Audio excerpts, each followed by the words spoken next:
Welcome to everybody on ESPN2 as the football game has concluded, and we have got our race started here. We've already completed 11 laps on ESPN Classic. Our pole sitter, Joey Logano, has dropped back to third. He led 5 laps, and then Kyle Busch has taken over the last 7. Kevin Harvick has moved into second place. Behind Logano in fourth is Paul Menard, Carl Edwards, Brad Keselowski, Justin Allgaier, Martin Truex, Eric Almirola, and Reed Sorensen round out the top 10.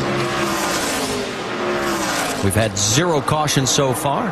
And here comes Harvick on the outside looking for the race lead. Yeah, something pretty unusual. See Kevin Harvick move up off of the bottom side. He told me today that he planned on being right on the bottom. He really got a nice run there. 3 and 4. Whoa, but he runs up high here. Almost gets it into the gray. I think Kevin Harvick learned something at Michigan in his Cup car that's taught him how to move around on these tracks, and especially tracks like this. This track races a lot like Michigan, and I think that's paying off for Kevin Harvick. He's out there searching around. He's kind of wiggling all over the place, but he's taking the lead off turn 4. Well, and Kyle had a nice move in there as well, but now we have our third different leader. Yeah. Really losing to 3. So we look back now after the lead change happens, and a little bit further back now, 1 second behind the race lead is our pole sitter, Joey Logano. Vince, what's the latest you're hearing? You know, one of the issues Logano says he has had during this Nationwide Series season is the fact that they have a good car in that final practice, and then it doesn't seem to translate once the race starts. He said it takes them that first stint before they really feel like they've got a decent race car. It started off the same, much the same today. Says it's just too loose in and too loose off for him to run with Kyle and Kevin right now. Kevin Kidd, the crew chief, assures him we'll get it snugged up for you. Yeah, a long way to go in this race here as we go side by side with Reed Sorensen on the low side in the 32, the 88 of Eric Almirola. Here comes Jason Leffler to get in this mix as well. I spoke with Jason Leffler during the qualifying session this morning, and he was really excited about his race car for the race.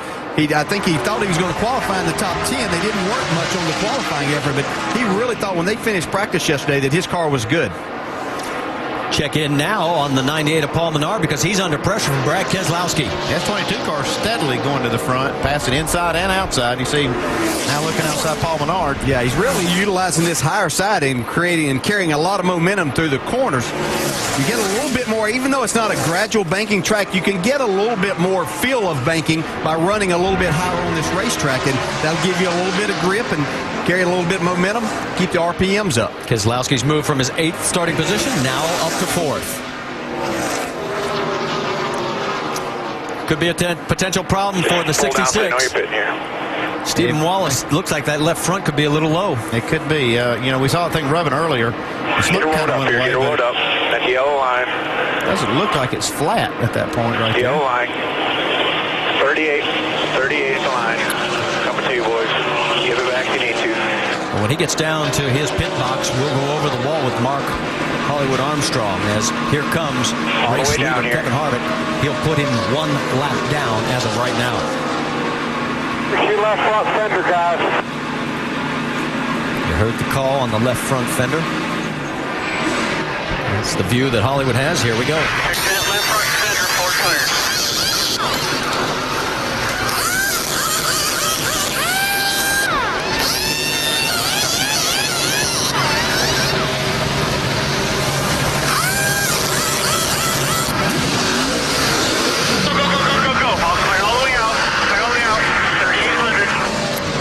Well, he was 22nd when he came in. He's going to be 38th now, at least 1 lap down, probably 2 now.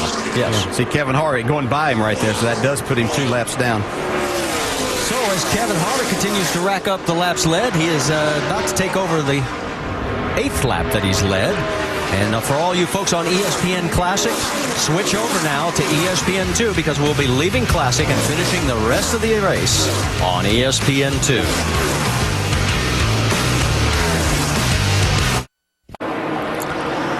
Well, Kyle Busch found the high side of the track to his liking during the commercial break, and he has shot past Kevin Harvick for the race lead. Let's go back and show you exactly what happened. Yeah, it looked like he was going to make this pretty easy. Then he ran in on some lap traffic, uses that to get a little bit of drafting help there, and then makes enough room through the center, takes the lead back. Pretty sporty move right there. Let's get an update on the 18, Dave Burns. It's been an interesting watch so far. If you're following the 18, it was at the beginning of the race, tight from the center off. Then when he got out into the clean air, when he took the lead after about 4 laps, it was free. And then it really started coming to him. So it's a little bit loose right now in 3 and 4. A little bit tight center of 1 and 2. And guys, as windy as it's been today and the way the wind's blowing, I think that may account for it. Well, we can tell you, Kyle Busch has just passed Matt Kenseth for most laps led at Kansas. He passed Harry Gantner last week for most laps led at Dover. Keep putting names in the record book. Let's get an update from pit road. Vince Welch. Just documented the issues that Stephen Wallace had. Here's his left rear tire, and you see that the rubber on that is smooth. Now look at the difference in the left front tire where he had that fender rub, and look at the damage that is done on this left front. That's the reason that he had some smoking issues on the tire. Tire was starting to go down. He had to come in to make that green flag stop. Tough break. He says he doesn't believe he made contact or didn't recognize any contact that might have dented in that fender and caused that tire damage. Thanks for the update. As we go back out trackside, Vince, we pick up a couple of newbies. You got Ricky Carmichael in the 10, the 99 of Ryan Truex, and a wily old veteran in Mike Bliss right there in the 48. Bliss is probably looking at his scorecard saying, okay, who's in which car now? Just like we were. Ryan Truex doing a nice job. Hey, Ricky Carmichael also. Ricky never been in these cars. This is doing a really good job, Jamie. That's right. Ricky Carmichael's first ever time in a nationwide car was yesterday in their first practice. So he said his goal here is not to be a hero. He just wants to get some lap times. He wants to watch and see what the cars around him do, how these cars react. But he did say when he went out yesterday, did a mock run, he realized how hard he could drive these cars. He's saying he's just a little tight through the center, but he's staying pretty quiet. Dave? Jamie, typical rookie story for Ryan Truex on this racetrack. The first time he's ever been here in one of the larger tracks he's driven. Learning to drive this racetrack has been a big part of his weekend. They spent a lot of time on that, just finding the right line. Right now, so far for Ryan, the car has been loose into the corner, a little bit tied off, trying to make his way forward. Now, the guy who used to drive the 99 happens to be in the 17 now. And, of course, we're talking about Trevor Bayne. And, well, we're going to wait for him because he's a little further back right now. He's in 23rd position. There he is. He has gained 10 spots since he started the race. He's moving his way up. Doc, you've got more? Yeah, it's a very difficult situation for Trevor Bayne and Ricky Byers. This team really didn't form until Wednesday of this week, and the car was really set up to be more of an R&D program. They have some unusual, different kind of spindles on the car. Some of the things that Roush Fenway are looking to find out about for later in the year or next year, and they have it on the car, so the cars aren't set up like the other teammates you've got in the race. Right now, Trevor's talking about the car being a little tight. They're thinking about maybe taking a spring rubber out of the right rear when they make their first pit stop around lap 55. Well, in fact, the entry was so late, he does not even get driver points for this race in that 17, according to what we saw in NASCAR.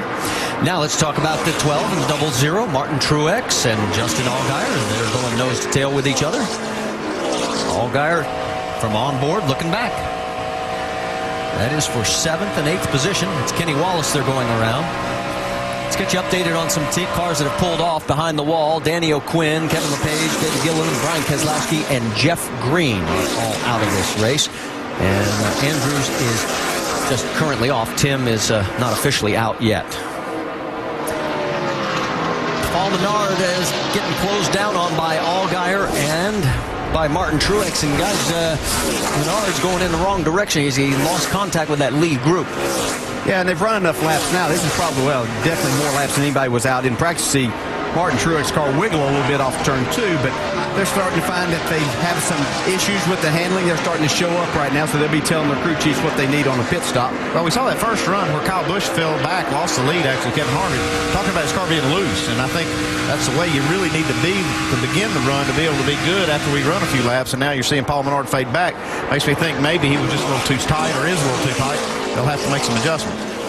Justin Allgaier, he looked like he was going to get passed there by Truex, but came back on the high side and retook position. Now here goes the 00 again. Yeah, Truex seems to be a little bit better on the exit of the corner. His car's not able to get in. Tells me he might be a little bit free on the entry, especially as he's on the inside of a car. But that's helping him on this exit to carry a lot of speed, and he's going to take that spot away now. And he does clear him. Got a little loose, though, as he came up, and here comes Allgaier right back. Meanwhile, just a little bit further up, you see there, Paul Menard.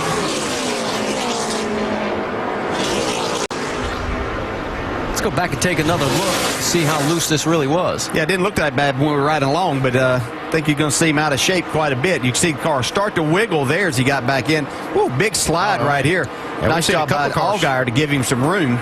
We've actually seen a couple of cars spin out right in practice, and good drivers, like Jimmy Johnson and Martin spin off that corner in Cup practice. And Greg Biffle. Dave?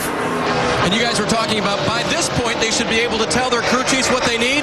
Martin Truex's car has been loose since lap 1. He's been crying in greasy. Oh, it looks like a change for the lead? Nope, not quite.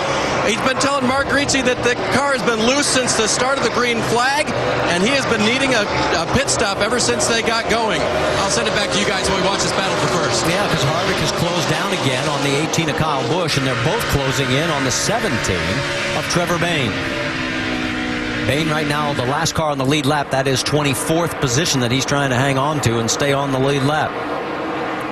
And the way Kyle is driving, I don't think it's going to be long before he is going to be a lap down. Here he comes. Now, they're setting a pretty torrid pace up front. You see Harvick's caught back up. Kyle Busch had pulled out for about 10 or 12 car lengths, but now they've come in on some traffic. Harvick's able to get back to the bumper. Let's go back on board.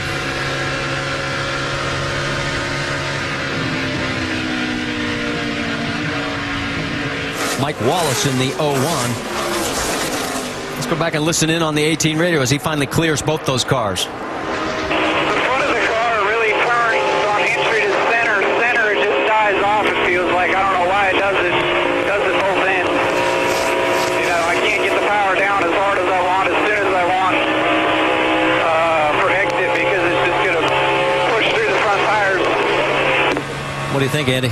He's just a little too tight in the center. I think an adjustment to free him up just a little bit more would help all of that. I mean, he's talking about he has to wait on it because the front tires are not there yet, so he's a little bit loose off the corner when he has that wheel in it and tries to get to the throttle. The biggest thing that's helped him right now, though, is look at Harvick. He is jammed up in traffic and now is finally going to clear the 62, but the lead is well over 0.6 of a second. A couple laps ago, he was right on his back bumper. 38er down here at Kansas. Kyle Busch out in front. Kevin Harvick tracking him down once again. From the pit studio, Alan Bestwick with Rusty Wallace and Brad Doherty. Watching these guys really work the high side of this racetrack. Yeah, they're using the top side of the racetrack, Alan and Brad, to get all that momentum to try to make those engines just run better and freer. If you get the car wound up in the top, it always runs faster. But talking about fast, these two right there you're looking at, Kyle Busch and Kevin Harvick, they are running so fast, they have lapped the entire field except for... It's only 16 cars in the lead lap right now, guys. We're only at 45 laps in this thing. These two cats right here are flat flying. Yep. One of the guys that was among the leaders a little bit ago was championship #1 guy, Brad Keselowski. He pitted from 4th place under the green and is now way back in 28th spot. Have a look here. He's got himself a lap down, guys, and he's got a tough row to hoe. You see him coming in on this pit stop. Everything looks pretty good right here. Guys are hustling right front. Left rear tire. Everything seems to be pretty smooth. All right, so you don't pit under the green unless you feel something's got to be wrong. We're trying to figure out if it's a right, left front tire or what was going down on that race car, but whatever it was cost Brad Keselowski a lot of time. Vince, you got more on that? Yeah, Brad Keselowski talked about a right front vibration, and it continued to get worse and worse and worse. Thought maybe he had a tire going down. They brought him in. They made that 4-tire change, as you saw, as you see the pass for the lead on the left side of your screen as Harvick goes around Kyle Busch, or attempts to. But back to Keselowski, they found nothing wrong with the right front. The pressure was up. Wheel weights were still there. So they put on 4 fresh ones. Let's keep an eye on the 22. That's tough. So what Keselowski needs is for this race to run green through a cycle of pit stops, which will begin shortly. Last year in this race, it was lap 47 when the leaders began making green flag pit stops. And as we watch them fight for the top spot, we're about to complete the 48th lap. Up to Marty, DJ, and Andy in the booth. And thank you, Alan, as we've had our 4th different lead change now between our 3 leaders, Kyle Busch, Kevin Harvick, and Joey Logano. And you can see that Ryan Truex is now a lap down in that 99 as he is on 16th place.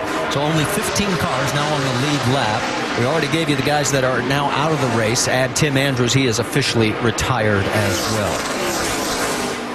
125 combined wins among the top 5. That's Harvick, Kyle Busch, Logano, Edwards, and Truex. 6 championships among that group. What do we always talk about? The cream rising? Take a look here as you've got 8th place on the line between Reed Sorenson and Justin Allgaier. You see a nice battle to see Reed Sorenson trying to make that inside work a little bit. Car really wiggling. You see these seams here that are tar fields. See, as you go across those, your car's not exactly right. You can lose a lot of grip there. And just a matter if it's the front that takes off and you have to catch it, or if it's the back of the car that gets away from you. So Allgaier has the 8th spot. Move Reed Sorenson into that 9th slot. And we are 1/4 of the way done with pit stops approaching. 54 laps are down. Kevin Harvick, the race leader, is going to bring his car to pit road. A couple of guys did not make it in time. Here comes Kyle Busch, as well as a lot of guys out of fuel, several cars that you see right there, and a lot of Braun Racing machines. Now, of course, Turner Motorsports machines. You see Jason Leffler's down. He didn't run out of fuel, but his teammates look like they may have run out of fuel. Dave? Kyle Busch most recently said that the front tires are, quote, gone. The thing will not turn. So they're going to take on 4 tires. He gets up 2nd place, fills the car full of Sunoco fuel, and it appears air pressure adjustment will be the only adjustment. Vince? Kevin Harvick is very pleased with his car. They're going to put a 4-tire change, but they're going to be 4 scuffs. So crew chief Ernie Cope said it'll probably be a little tighter this run. And at the top of the screen, James Buescher has stalled his car coming back out on the track. He's right in the middle of pit road. There you see Ricky Carmichael on the right side as he is making his way back out. Reed Sorenson was one of the cars that was also. Let's go to Dave. 99 car is in right now for the rookie. He was worrying about the line was the main thing for him. They are going to make a track bar adjustment for that car that was free into the corner and tied off. His brother pits right in front of him. Hopefully doesn't block him in. Martin Truex needs an air pressure adjustment for that loose race car. He had driven all the way from 16th up to 5th place before these green flag stops. And so they'll try to make a little adjustment. He said it was really coming to him at the end of that run. Braun Racing's got a real disaster going on. The 32 is now having problems with Reed Sorenson. The 11 of Buescher's at the other end of pit road, still sitting where it was a minute ago. Yeah, you see the 32 rolling almost onto the track. They're going to have to back him up. Cannot push him past that line. They'll draw a penalty. Doc? 6 car in making their stop. Like most of these guys are talking about being tight and getting tighter as the run progressed. 4 tires getting it completely full of fuel. Got to be very careful. Warning him about the 11 car stalled on pit road, and now Stenhouse down and away. And you can see the 32 being pushed back. The 7 of Josh Wise is in. Right side is already done. Now they're pushing the 11 back. Not the auspicious debut that I'm sure Steve Turner wanted for his brand new team. Wise is done with his service. He's heading back out onto the track. Let's go to the 88, Eric Almirola, Doc. Making only his 3rd start this year, 2nd in the 88 car. Very, very tight. He told Pops Gary to tight in, tight in the middle, and tight on the exit of the corner. 2nd can of Sunoco fuel going in on the 88. Almirola left side tires, making major air pressure adjustment, and he's away. The 09 is in. Jamie? And Brian Scott making his first start in the 09. Remember, he came in here leading Rookie of the Year by 1 point. He says he was just a little bit loose. Wedge adjustment, 4 tires. He's down and away. Dave? Guys, right now they're not sure if Reed Sorenson was actually out of fuel when he came onto pit road, but the simple fact was that they stalled the car when he tried to leave, and then they couldn't get it refired. Reed had reported losing power on track. We showed you the slowing 32 car earlier, and so he had no battery to refire the car. So they're replacing the battery in the compartment there in the left rear of the car, and then they'll try to fire it up and send him back out. Not a good day for Reed Sorenson. Well, we can tell you the 11 is coming back out right now. James Buescher, now he was 11th pre-pit stops, but he's lost several laps. We'll wait for scoring to cycle through to give you exact count right now. Kyle Busch is your race leader by almost a second over Kevin Harvick, and we can tell you the 09 of Brian Scott missed the commitment line, and so he's going to have a penalty to serve as well. Yeah, he's coming down pit road now. Brian Scott is serving his penalty. Now let's go back and show you what happened to Martin Truex when he was trying to get out of his pit box. Well, he had pulled pretty far in because his younger brother was in. He was trying to leave him plenty of room. So this was unfortunate for Martin because the car right in front of him came in the pit and didn't leave him enough room then. Be the last time he's nice to little brother? No, probably not. Let's listen in. Lost 5 in spot. Come on, guys. You want to win or not? Got groups up there. We had to put fuel in while we had to do the tire. Hanger had to do it himself, man. All right? Just keep digging, all right? We'll make it up to you, I promise. But you hear him talking about that. One thing I'm looking, look how close his glove and his right arm is to that kill switch on the steering wheel there. Yeah, if he hits that kill switch, it'll cut the engine off. And it's the way his glove is hitting, that's a good chance that's going to happen. This is the first time he's actually driven this car in a while, probably, and that may be a little different than what he's used to. All right, well, let's sort this out for you. Scott now in the 09 is 2 laps down after serving his penalty. Sorensen is off behind the wall, shown right now in 37th position. He was 8th when all this started happening. We only have 11 cars right now on the lead lap. There's your top 5. A lot has happened in this first round of pit stops. One thing has stayed pretty constant. Kyle Busch is right there in front. We're under caution again, and you're not going to believe why. I can't remember the last time I saw Carl Edwards spin and tag the wall, but he did it in turn 2 here. He was running 5th at the time. He has managed to get it refired and stay on the lead lap, but he is going to have to make it to pit road because he hit the inside, the left side of the car. I saw he was running up pretty high on the racetrack here. Looks like he just gets a little too high, and he tries to stay in the throttle. There's not much grip to be had up in that part. You can see just how dirty it is up there. That's pretty good traction there. Yeah, a lot of damage. Front.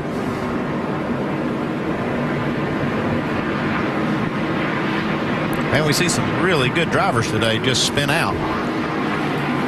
And I'm trying to think back the last time I recalled Carl spinning all by himself. All right, let's see another round of pit stops here. Dave Burns, you got it.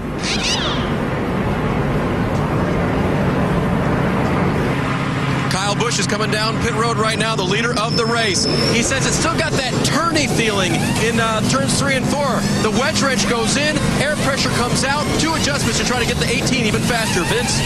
Kevin Harvick in the middle of the screen. He has led for a while today as well. Been battling up front. They're going to put some rope wedge in the left rear. 4-tire change as well. The 20 of Denny Hamlin says it's pretty good. A little free because he was handling it, hanging it out a lot. They're not going to make any chassis or air pressure changes. Just 4 tires for the 20. Well, and the difference of this whole thing was Kevin Harvick's pit crew. It really slow stop, right side and the left side. That was it's going to lose him a lot of spots. 6 seconds difference between Kyle Busch and Harvick. And that is not going to make Kevin very happy, as you well know if you follow this series on a regular basis. Well, we'll reset it for you when we come back here at Kansas.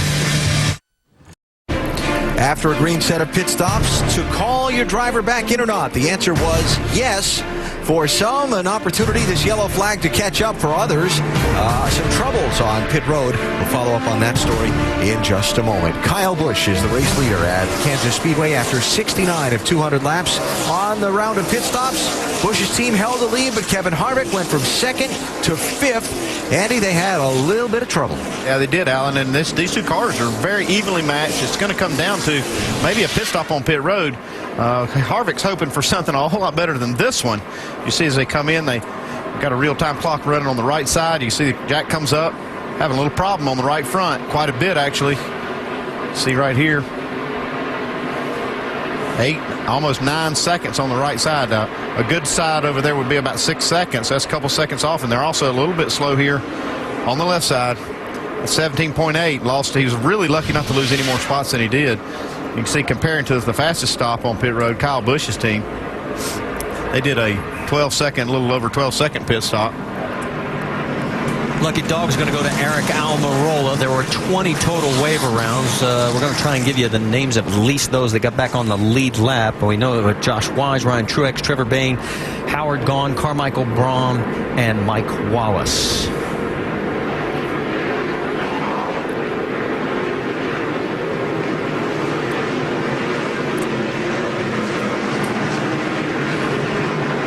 All right, we're getting ready for the restart. The pace car has pulled down, and it will be Kyle Busch selecting the high side with Joey Logano down inside, then Keselowski, Allgaier, Harvick, Menard, Leffler, and Truex. We're back racing green here at Kansas.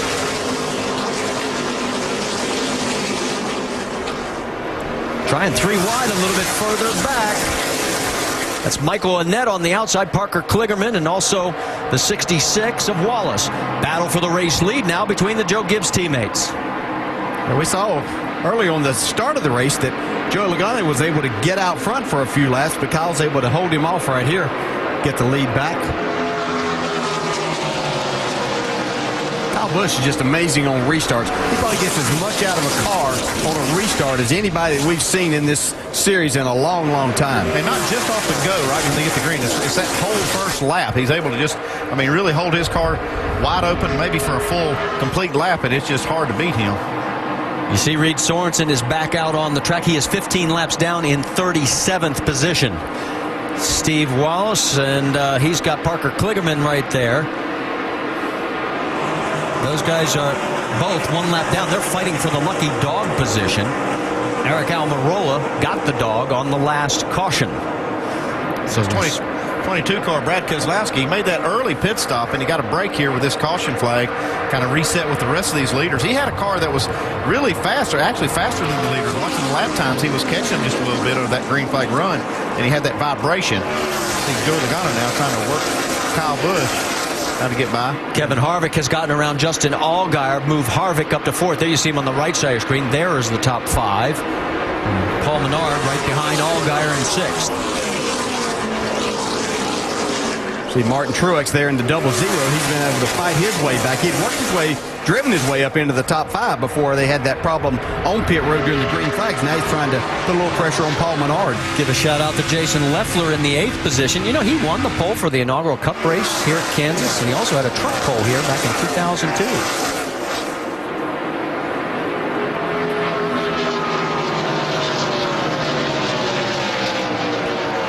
Let's get more on the 0-0, Dave. Marty, you've heard of hand-me-downs, right? Well, Martin Truex actually got a hand-me-up. This is the same car that his brother Ryan ran for his first nationwide race at Gateway, as now he looks to the inside of Paul Menard. That car, of course, was involved in a wreck. They put a new clip on it, and they pass it up to Big Brother Martin. Well, and he's passing Paul Menard, and here comes Leffler trying to follow suit as well.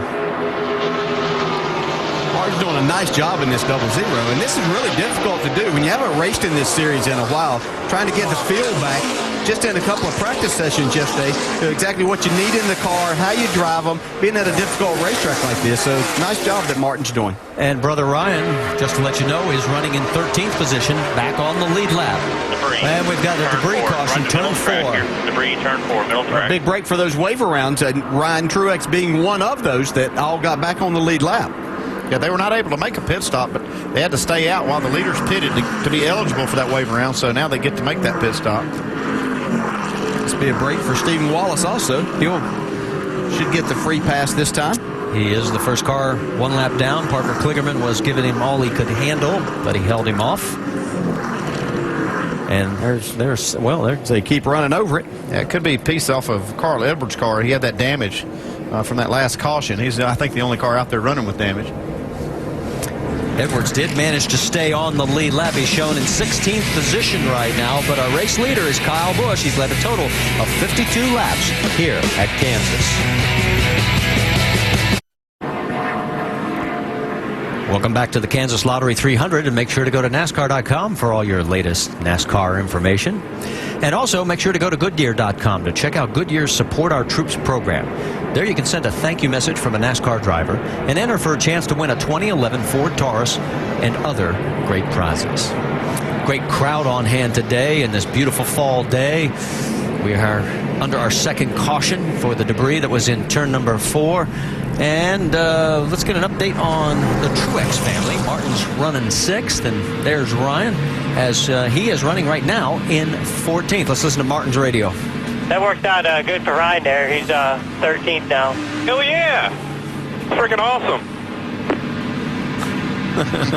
So he's keeping tabs on little brother. Dave? And guys climbing up the pit box right now. If there's a guy that doesn't have any pressure on him, it is Martin Truex Jr. for sure. He's been cutting up with the spotter and everybody else. But his dad has been on the pit box all day along with Mom and checking things out here today. What's it been like so far watching your kids out there for the first time in a major NASCAR event going after each other, Martin? It's been cool. Ryan's getting a little better each lap. You know, we're getting closer to Martin, so maybe another 100 laps we'll be up front there fighting for the lead. We just played some radio where Martin gets pretty excited about Ryan running 13th. I mean, that's got to do your heart good, right? Yeah, it's really cool. I mean, Martin's probably a bigger supporter of Ryan than myself. I mean, he's really all about Ryan, you know, so it's really cool. It's neat to listen to him on the radio going back and forth, so he's doing a great job right now. We just need to finish it off. All right, and the interesting thing right now is Dad is on the pit box for young Ryan, just so you know, guys. Yeah, Dave, I heard him say we when we catch him. It's like he's almost siding with the younger brother. All right, let's go back to the 88 pit stop of Eric Almirola because there was a bit of a moment involving Jordan Allen. Watch on the back right where the fueler is. See, the tire changer comes around right as that fuel can comes out. It's got it splashes a little bit of fuel, goes right in his eye. Doc, how's the rear tire changer down there? Jordan's doing a lot better now. You saw him clip the gas guy. He's out here doing fine. They got the gas irrigated out of his eye with some water. Almost drowned him getting the water on his face there, but they got it out. And he is now watching himself on the video. Watch the replay. Saw exactly what happened here on the pit stop. He'll be good to go, guys. The guy, Chris, the pit crew guy, you'll do anything to get on television, won't you?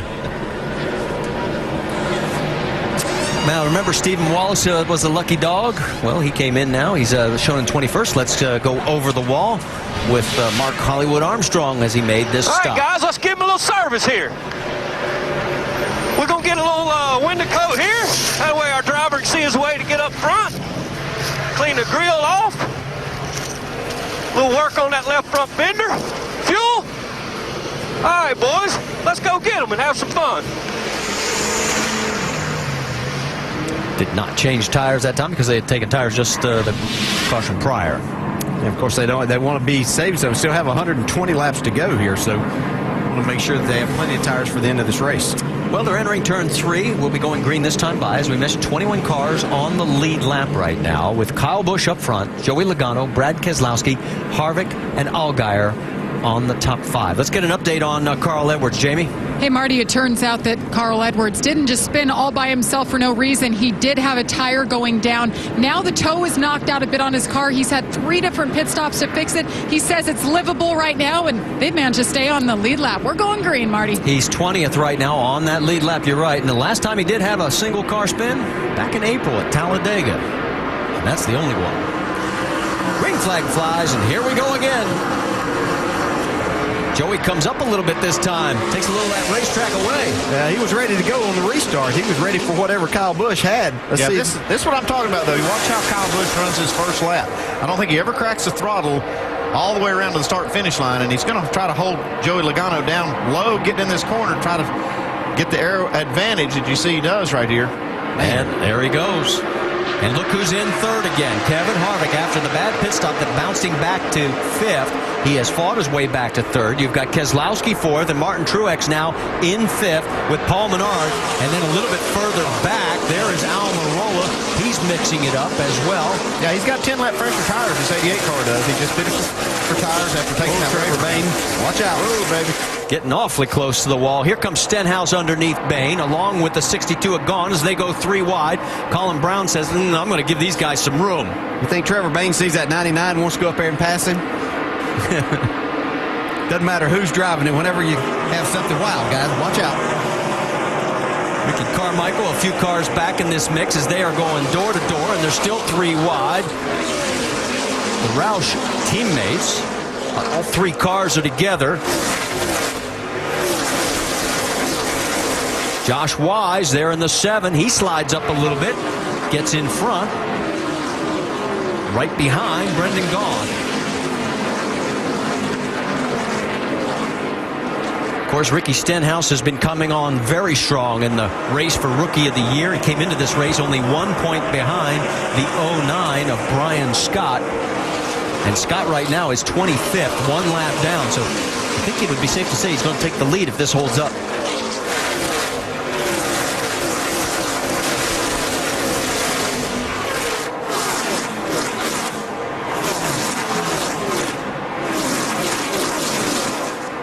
Here we go back up front.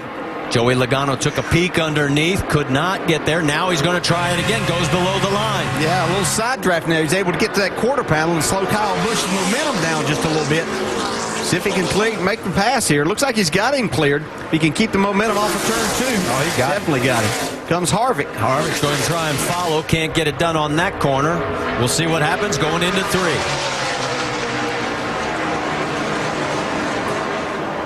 Kyle's running the higher line. Here goes Harvick looking down low again.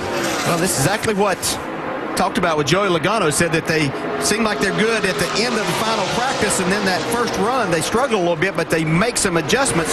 Got him back up front now, Vince. Yeah, they not only made adjustments, but also one of the problems for Joey Logano has been on the restarts. He says it takes a couple of laps before the car really wants to go. He said once it comes in, it feels good and it's fast, but the restarts have been an issue for them throughout the course of the season. They've actually leaned on the 18 this weekend for some different tire pressures to help them with that issue. And even though Kyle got the better of Joey on that last restart, you see Joey went right back to the front after a couple of laps. And Joey has finished second 4 times since his last win in Kentucky back in June. Rusty, you've got an observation from down there? Yeah, Marty, I was just watching that last round of pit stops right there. The top 8 cars all the way down to Jason Leffler stayed on the racetrack. And what that does, everybody else behind these guys have got about 11 laps more fuel in their gas tank. So later on, that could be real crucial. So those guys are a little bit vulnerable sitting out there with less fuel than everybody else. Well, we ran that first stretch. In fact, it was the longest green flag stretch in Kansas race history for the Nationwide Series. And then all of a sudden, bang, bang, 2 quick cautions. We'll see how that plays out. Right now, though, it is similar to what we saw at the beginning of the race. These 3 cars are trying to check out on the rest of the field.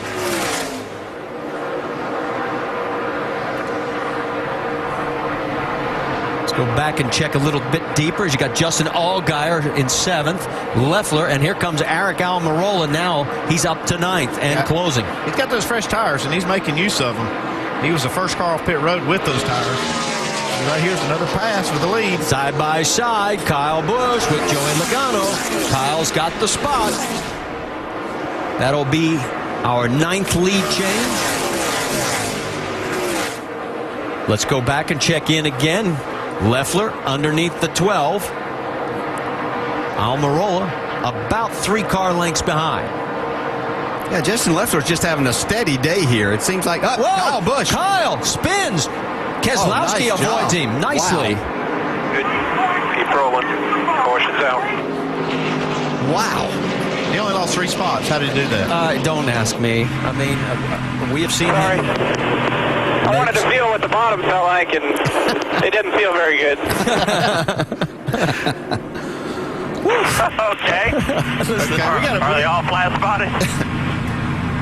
Yeah, I'm definitely coming to you. Does this mean I get a set? I think you earned it right there, bud. Just add him to the list of great drivers that spun off that corner today.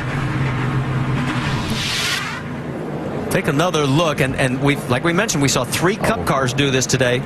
Yeah, but that's well, I've tried to get down to that white line before. He had the left front tire way down there. Great job. Look at that. He only goes from 1st to 4th. Yeah, amazing sometimes what he can Frank do. Keselowski did a nice job there too.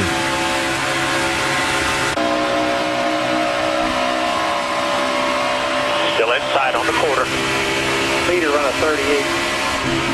See right up ahead here, we're going to see Kyle all the way down on with both left side tires down the apron of the racetrack. Go low. To be a race driver, how you want to do that? Caution is out here. Let's go to Dr. Jerry Punch. Justin Allgaier running 7th, said the cars was basically free everywhere. And Chad Walters made the call. 4 tires, air pressure, half around a wedge in the left rear. Dave. Now, 4th place Kyle Busch will come down and take 4 fresh tires. He'll slide them in because they don't matter anymore. You get the ones without the scuff marks on them there. Sticker tires. Spring rubber on the left rear to help that tight condition somehow. Vince? Kevin Harvick in the middle of your screen says he's just not able to pick up the gas. A little too loose around down on the track bar. 4 tires. Joey Logano, the bottom of your screen, you saw him take off. They also made a chassis adjustment, a half round of track bar. Says it's a little too loose when he was out front of Kyle, but he liked it much better when he was behind the 18. Great save by the 18. We see Kyle Busch had a bad pit stop right there. It's going to show up right here where you can see he lost quite a few spots. Our Nationwide Insurance race off pit road, 8 spots for Brendan Gaughan. All the guys that took no tires. Logano drops 3, Keselowski drops 2. So this is going to be interesting. Oh yeah, this is going to be fun right here. Let's go on board with Kyle Busch. This is out the back. Hang on to it. And how he kept it off the wall, I'll never know. Good. Rolling. Caution's out.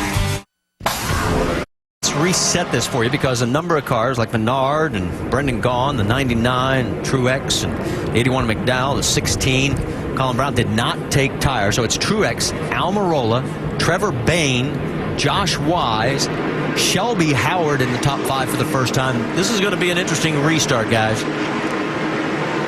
Yeah, definitely going to be something to watch here. We got combinations of guys that stayed out. We've got combinations of guys that took no tires and fuel only, and guys that took tires. So here we go. Green flags flying here as we've completed 94 laps. You have to make sure in these situations, whether if you only got fuel or you stayed out, you got your tires really cleaned off. Harvick restarted in 14th. He's already up to 12th. Kyle Busch restarted in 18th. He's already picked up 2 spots. Like Keselowski's leading the charge up to the front. Kyle on the left. We'll keep a camera on him while you look at Martin Truex trying to open up a bit of ground on Almirola. We've got him racing 3 wide off of turn 4. Ricky Stenhouse is trying to follow Kyle. Can't do it. Michael Annett goes all the way to the bottom of the racetrack. Yeah, he didn't want anything to do with that 4 wide that he was fixing to be a part of. There's Kevin Harvick now going on the high side, left side of your screen on the 62 of Brendan Gaughan. Justin Allgaier right behind him. Right side of your screen, that's what a 0.3 of a second lead looks like between Truex and Almirola. Logano and Brad Keselowski, that is for 6th position on the racetrack. Josh Wise in front of him. And boy, Harvick is moving fast. Restarted 14th, he's up to 8th, and he's closing.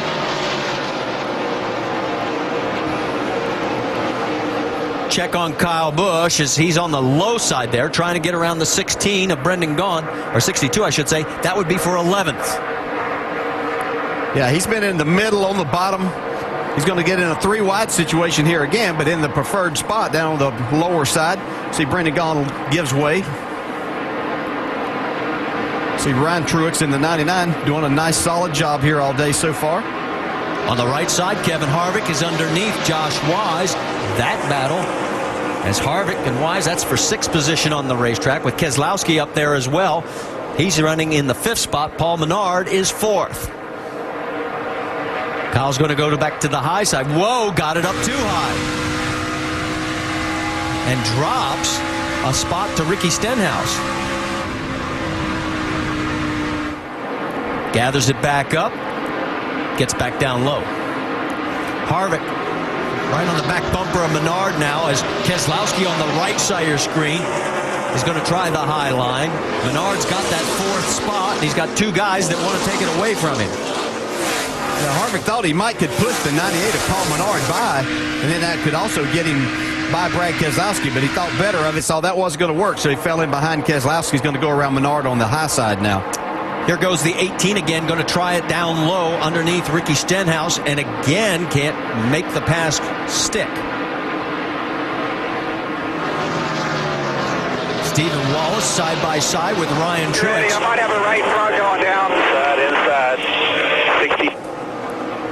That was Kyle's radio talking about a right front possibly going down. Yeah, it doesn't look like this car's to his liking right now. I don't know if he has a tire going down or he's just trying so hard. Yeah, it makes me wonder. You saw that confusion on that pit stop.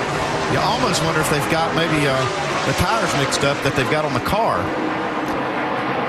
You know, that may be a great point, Andy, because there was confusion on the pit stop. Dave, what are you hearing down there? That's just what I'm trying to do, Marty, is hear everything I can down here. And Andy, you might have hit on it because I overheard something which maybe we got 3 out of the 4 on there that we wanted. And so maybe not a perfectly matched set this time. Yeah, it could be. I mean, even as much as getting maybe a left side tire on the right side could be an issue. It doesn't look like it could be that bad, but there was a lot of confusion down there on that pit stop. Well, since the restart, Kevin Harvick's been the biggest mover. He has picked up 9 positions now, and he has moved into the 4th spot ahead of Logano, and he's trying to track down Brad Keselowski. See how Ricky Stenhouse and Brad, they've each gained some ground since this last restart. This is the battle for the race lead. Martin Truex has it. And Eric Almirola is only about a car length and a half behind. Well, you got to hand it to this 88 team. Got down a lap early in this race, fought back, took the wave around, played strategy to their advantage. Now they're up front racing for the lead now. Well, we've just passed the halfway mark.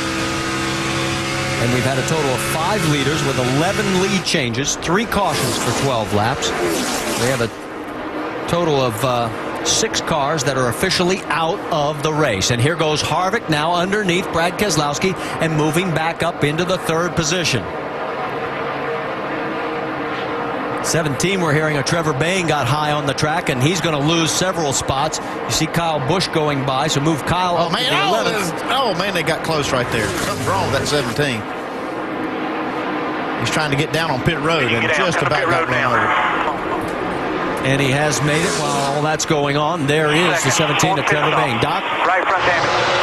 He just started screaming flat tire. I think it may be the right front. They're going to go look at the fender also on the right side of the car. What a tough break for Trevor Bayne. First time in the Roush Fenway car. Good changing right side tires. And typically, as Andy Petrie always knows, they will go around and change all 4 so you don't guess which one was going down.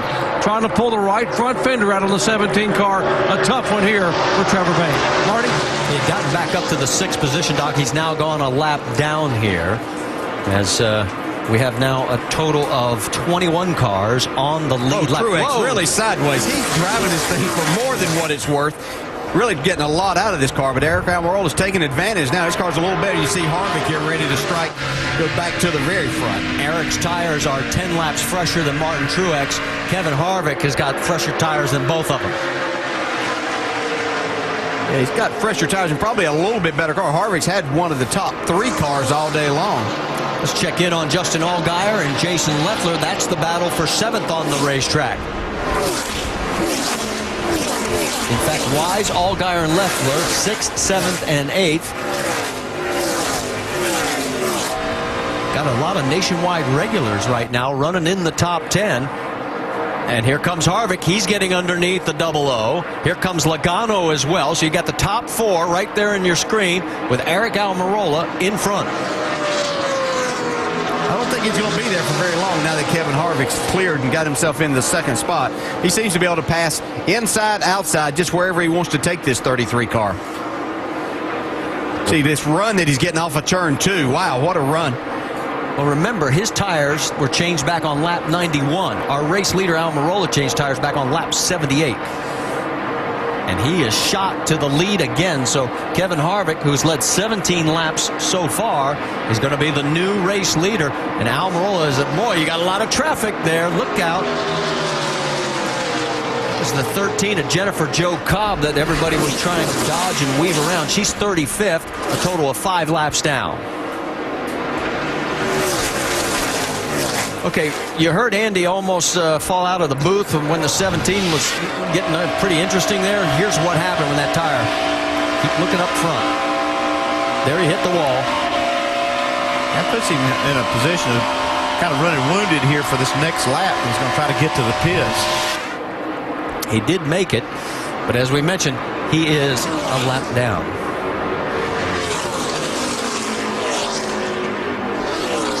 We can finish that story up if we see the damage eventually on the 38 nose of Jason Leffler when he slowed.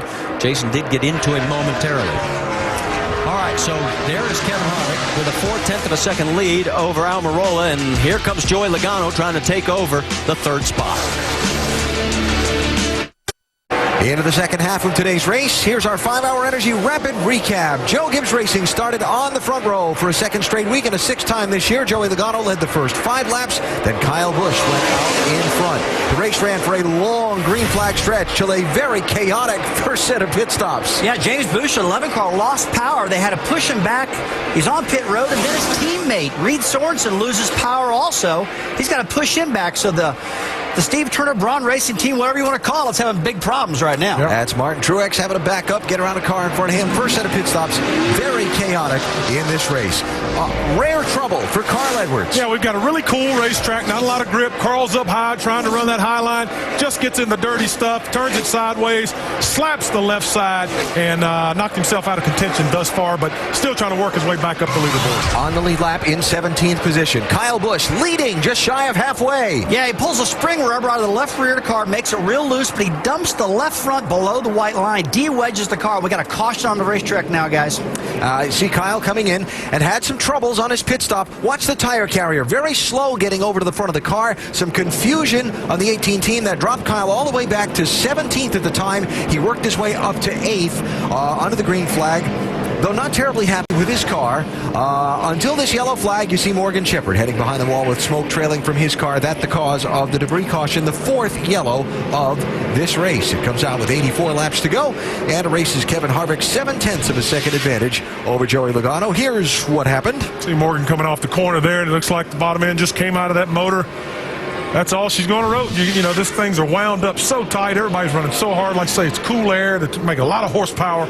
Just expired on it. Yeah, and you never know if there's oil on the track or not. NASCAR does the right thing by throwing the caution just to make sure there's nothing on the racetrack. And I'll tell you what, old Steve Wallace, Rusty, he's gotten back in the mix. He's got himself back up to 11th position. Looks like he's running good. All right, now we talked about Kyle Busch not being very happy about his car. Listen to this. Did you make an adjustment? Just a half rubber. Out of the left rear? Exit 4. Yeah, it sucks. It's worse. It's looser in and it's tighter off. God, we suck, man. So the question becomes... I think they're going to make an adjustment. That's not the question. The question becomes, how many more times are we going to see these guys on pit road? They've been in there a few times already. Here they come again, all the front runners with what will be 83 laps to go, Doc. Third place car, Eric Almirola says, I'm loose on entry and very tight on exit. Pop Fury setting 1 round on the track bar, 4 tires, and top it off with Sunoco fuel. Dave. Martin Truex will give up 5th, Doc. Loose, center off. That's where I'm losing my time. 4 tires, 1 lap scuffs, and down on the track bar, Vince.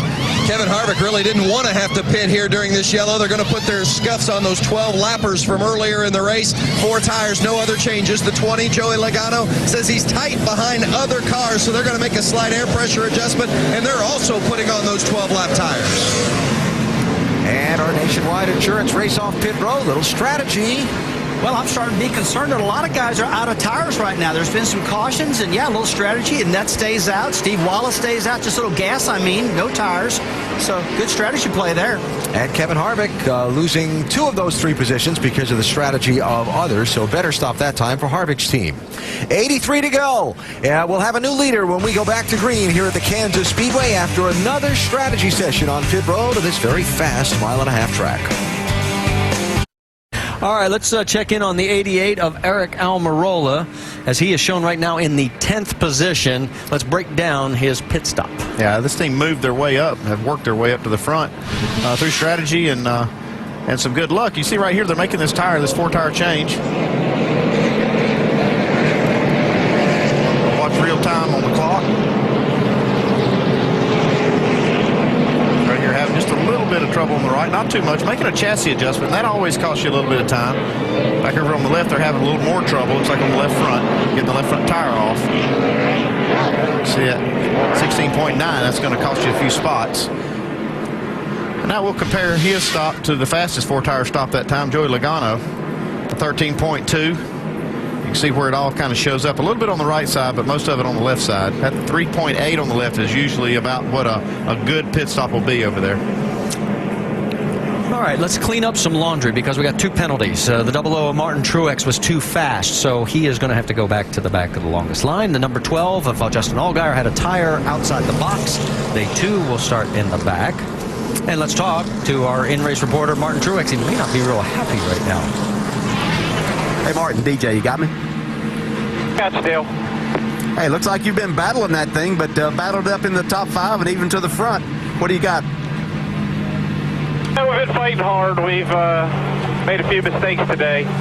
It's really cost us, but got to go to the rear here for speeding. So it's been tough, but it's been fun.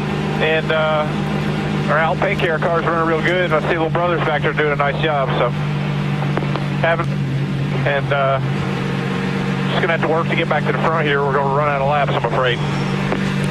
I know you've been keeping up with Ryan. He is doing a really good job. Has the racetrack changed much? Are you having to adjust your car for that? I don't think so, Dale. I mean, I was pretty free at the start of the race, and seems like I get free on every run. So kind of the opposite of what I expected with this car based on what I used to do with it. Used to start out tight, start out loose and get tighter as you run. For some reason, I'm getting freer. So that was unexpected, and we've been working with that, fighting that a little, but the guys have done a nice job adjusting on it. Just need to get our track position back here. Okay, we'll watch your progress. Good luck. Martin Truex Jr. got his first top 10 finish in his 11th nationwide start. He finished 6th back at Bristol that day. Ryan is making his 4th nationwide start, and right now, 4 spots away from the top 10. Michael Annett is your race leader right now. We'll tell you about the lucky dog when we get back.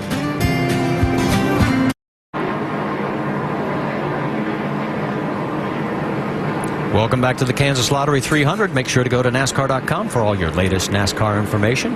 3 waiver rounds, Richardson, McClure, Tony Raines, and the lucky dog to Joe Nemechek, the only driver to sweep both the Nationwide Series and Sprint Cup races here at Kansas in the same weekend.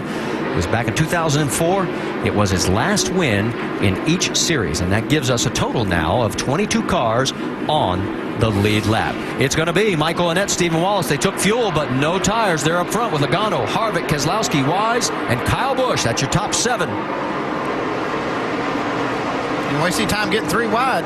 Yeah.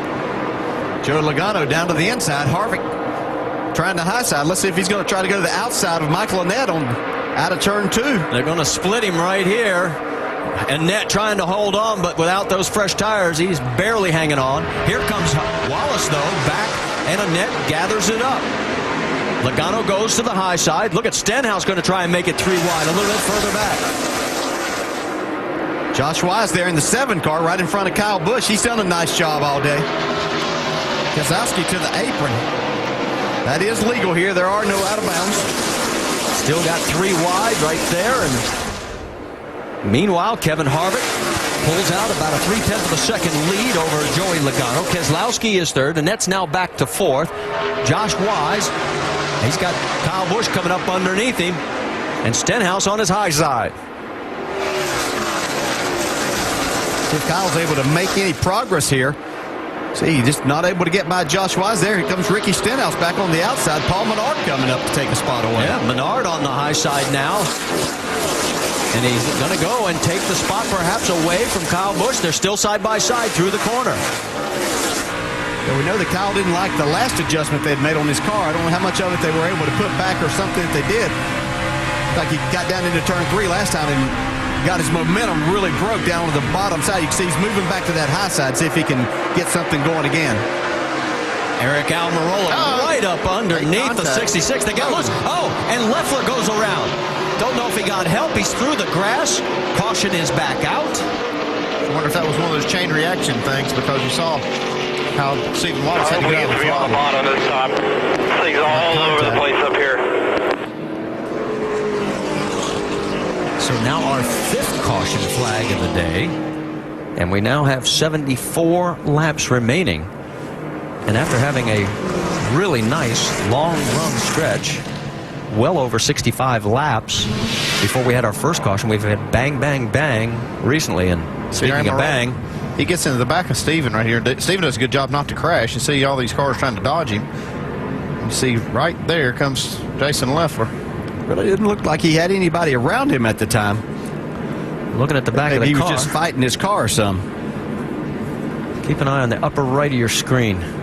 Yeah, it's all alone. There. Oof, almost collected Carmichael. Yeah, Rick Carmichael's done a nice job all day, too, for his first time in a nationwide car. Leffler doesn't need to feel too bad. See all those marks in the grass? That's from Mark Martin, Jimmy Johnson, Greg Biffle from practice earlier today. Jamie, what's the story on the 38? Well, before the last round of pit stops, remember, Jason Leffler got into the 12. The 12 actually apologized to Jason, but he had a lot of damage on the right front, you can see there. So on the pit stop, they fixed it. Well, when Jason just spun, he goes, guys, you got to fix a fender. So I think he's blaming it on the setup of that car. The arrow just knocked him off and he went around. Well, he's still on the lead lap. He's the last car on the lead lap at 22nd. And we mentioned how many green flag laps? Here it is, officially. We had 67 green flag laps, the most ever in a nationwide race here at Kansas. But now we've had 4 cautions in the last 60 laps. All right, so as we get ready to head for commercial break, we'll let you know that the 42 of Parker Kligerman, our pole sitter last year here at Kansas, will get the lucky dog. So that'll give us 23 cars on the lead lap when we come back.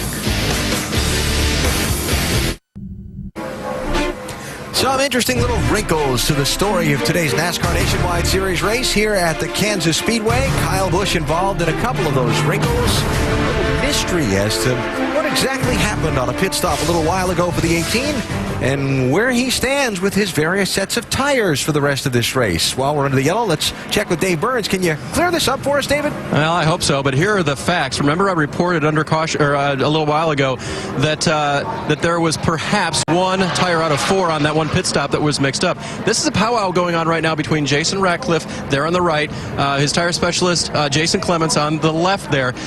They got an extra tire. When he spun out, he flat spotted all 4. You don't just automatically get a new set of tires for that, but they were able to prove that one of the right side tires had a cut in it. You are allowed then to buy another tire. That is a tire that they're sitting and looking at. The 4 tires on pit wall are marked as set 4 on 3 of them, and set 5 and set 4 on 1. So it's mismatched sitting on the wall. There's an extra tire here. I think they're trying to figure out which is maybe the lesser of 2 evils in making this mismatched set a somewhat matched set, Alan. Yeah. So if what's left in the pits are mismatched, then what went on the car was mismatched at what point? Remember the pit stop where they had all the confusion over which set was going on the car? And after all of that, Kyle Busch leading the race. Went for a spin back at lap number 90 up in turns 3 and 4. Yeah, he loses in 3 and 4 right there, spins, and after the pit stop, the car didn't run too good after that, and that's where the confusion started. Did we get 3 new tires and left 1 old one on there, or what is going on? And we're trying to figure that out still. All right, and clarification from Dave there. Now, as these guys get ready to go after running a few laps and then slowing down under the caution, they got some work to do to get their tires ready to race. Tim Brewer in the Craftsman Tech Garage can show us. Alan, ideally, you'd like to have 4 sticker tires on a restart. But look at all this carnage. When, like Stephen Wallace came off the racetrack, he picked up all this debris. You'd like to clean the tires off and get them like this to get a decent restart. But with all this carnage on it, that's the reason the car really doesn't go. So that's where you see the drivers weaving back and forth like you see to get all that excess stuff that they pick up with the warm tire on the car. Bob and weave and bob. Grind it off. Turn it left and right. Get that stuff off of there. All right, 69 laps to go and they take the green. Marty, DJ, and Andy. This, you know what? This is one of those races where who knows what's going to happen from here on. It has been a mixed bag as far as all kinds of different strategies, that's for sure. And we are closing in on the record for most lead changes. We're at 16. The most is 19. Set back in September of 02. 7 different leaders. Right now, it's Harvick on point. Logano, Keselowski, Wise, Annette, Stenhouse, Menard, Kyle Busch, Stephen Wallace, Almirola. That is your top 10. And Kyle... And Harvick, I should say, has taken the high side with Logano right underneath him, and the green flag flies again here at Kansas.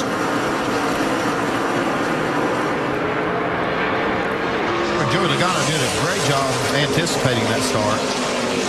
Side by side through 1 and 2. Remember when Keselowski was a lap down early in this race? There he is in 3rd. Ricky Stenhouse, another good run. That 6-car's been really fast all day. Now he's just finally getting up at the front where you can see how good his car is. I think he's trying to give himself a birthday present. He turns 23 today. Here goes Keselowski underneath the 20. Yeah, we heard Logano talking about his car wouldn't take off on these restarts very good. It took it 3 or 4 laps to come in. You can see evidence of that right now. Well, and we all know the fact that Brad is well in control of the Drivers' Championship, but in the pre-race and after last week's race, Brad made a point of talking about the Team Championship, the Owners' Championship, and he's got to finish ahead of that 20 and the 18 to pick up points in that category, and so far he's doing it right now. Oh, got a car spun off. Oh, got a span. Michael Annette, the 09, also involved, of Brian Scott. Stuff for a rear quarter panel together, guys. Get stuff together for a rear quarter panel. Get caught up first. Go ahead, go get caught up. Annette gets refired, back out onto the track. You can see the damage on the right side. That was one of those cars that had been out there on older tires, full of fuel, which makes it even more of a challenge. Well, here's the tough break for the 09. Time, get caught up. Put the 4 tires on it. Fill it with fuel. Brian Scott was the first car 1 lap down, so there will not be a lucky dog this time. Let's take another angle on this. Watch on the left side. That's Annette. See Annette. His car is already getting loose. That's product of those older tires, full of fuel, a lot more weight back there, makes the car free. You see, just gets up into the safer barrier with the right rear. Definitely going to have to get some tires. Now, you'll see the 09, I think he got tapped a little bit as he tried to slow down, send him spinning. I think he'll come into the shot here. On board with Carl Edwards. That thing just snapped around. Yeah, that's Still pretty wicked right there. And there's the 09. See, Brian Scott even got into the back of Joe Nemechek a little bit, and you see some damage on the left front area there and the hood. So Annette was in 8th before the spin. He's in right now as they're pounding on that fender, putting on some more Goodyears. As we are now under our 6th caution here at Kansas, we still have 66 laps remaining. We've got a quick moment. Rusty, DJ, I want to get your observations on what we've seen so far. Well, we were looking a little while ago, Marty, about these cars, how bad they're driving. Some of these guys that were forced into staying on the racetrack with old tires. They came down and filled the back of the car up with fuel, like DJ said, which makes the back of the car very heavy. But then you got old tires, and I will tell you, that is the worst feel these cars will ever have all day long. And as a crew chief, Andy, you're probably telling your driver, buddy, hold on. It's going to be ill handling. It's going to be the worst feel you had all day long. You saw Michael and Annette just got loose. Yeah, sometimes they don't buy it though, Rusty. You tell them to hang on and do the best you can, and say, "Hey, well, you want to try it?" Yeah, so, and you got these other cars out here with fresh tires. You're trying to keep up and try not to be in their way too. Very, very difficult situation. Kevin Harvick's going to restart on the high side. Keselowski underneath him. Then it's Logano, Stenhouse, Wise, Kyle Busch, Menard, Almirola, Stephen Wallace, Carl Edwards. That's your top 10. And Ricky Carmichael running in 11th right now in his nationwide debut. But on the bottom, Martin Truex is going to go underneath him. He's going to take that spot away. He got that pit road speeding penalty. He told us he didn't think he had enough time to get back up there and mix it up, but these cautions are really helping him out. Helping a lot of guys out, as there you see the top 5 going down into turn number 3. Here comes Keselowski. He's looking to take a peek underneath the 33. Yeah, and look who's up on the high side trying to make everything work. Here comes Kyle Busch again, taking that 4th spot away. Ricky Stenhouse right in between them there in 3rd. Here we go, side by side. Keselowski can't make it stick. Now he's going to try again. Ricky Stenhouse doing just a fantastic job here today driving the car. Here comes Keselowski down the back straightaway. You really see that Dodge horsepower going to work here, Andy. I know. That's one of the things that they really have is good motors in these cars, and it shows up everywhere, especially on these mile and a half. But you look back there, that Ricky Stenhouse is for real today. He's got a fast race car. Keselowski is going to take over the race lead. We now have our 8th different leader, our 17th lead change. We're just 2 away from tying the all-time record. Vince? Well, guys, keep in mind, as you see that Brad Keselowski has taken the lead, he is the one driver amongst those up front, especially considering Kevin Harvick, Joey Logano, also the 98 of Paul Menard, who's been running up in that area, that Keselowski is the one that does not have a set of stickers here in pit lane. So when they come again, he's going to have to come for scuffs. Everybody else is going to come for stickers. Got to believe that the tires are going to make some difference in that final stint. On the right side, you got Stenhouse trying to hold off Kyle Busch. On the left side, you got Josh Wise, Martin Truex, Stephen Wallace. That's all for 9th, 10th, and 11th. Kyle is going to pass Stenhouse, moving back to 4th. Yeah, Ricky Stenhouse still doing a nice job. He was telling me earlier today that Mike Kelly came on board that really seemed to turn that deal around, and he really feels comfortable with the cars that he's taken to the racetrack now. Remember, Stenhouse finished 4th back at Richmond, his best run of the year. There is your top 4 and 5 as they go flying through the screen. Let's go back to the battle for the lead again. Harvick wants it back. I don't know if he's going to be able to take that lead back on the bottom. Let's get an update on Ricky Stenhouse, who's in 4th, Doc. You were talking about how much difference Mike Kelly has made for Ricky Stenhouse. You know, Mike said Ricky in the last 7 or 8 races, it's amazing how he's matured as a driver, going to other drivers, getting information, feeling confident about his abilities. He said, you know, early in the year we had all those wrecks. We parked all those cars at the DNS, but he has had top 15 finishes in 7 of the last 9. He said he's been the top finishing rookie for the last 5. He said the confidence has been the big difference in Ricky Stenhouse, believing that he can go to these guys and now run with them up in the top 5. Yeah, 5 of those crashes in the first 12 starts, to put a period on it for you, Doc, and 0 DNFs in the last 13. And look at the 18. While all this was going on, here he is just slicing and dicing, and here he is back into the 2nd spot. Dave? And Martin, remember we played that radio where Kyle said, did you guys make a change? And then they talked about taking a spring rubber out of the left rear. And they said, well, it's worse than it was before. Guess what they did on the last stop? They put that spring rubber back in. And that's one of the reasons why Kyle's car is so much faster now. And we'll see what happens late in the race when they put on that last set of tires, guys. Well, the top 5 right now separated by less than a second as we are down to 57 laps to go as you go on board with Brett Keselowski.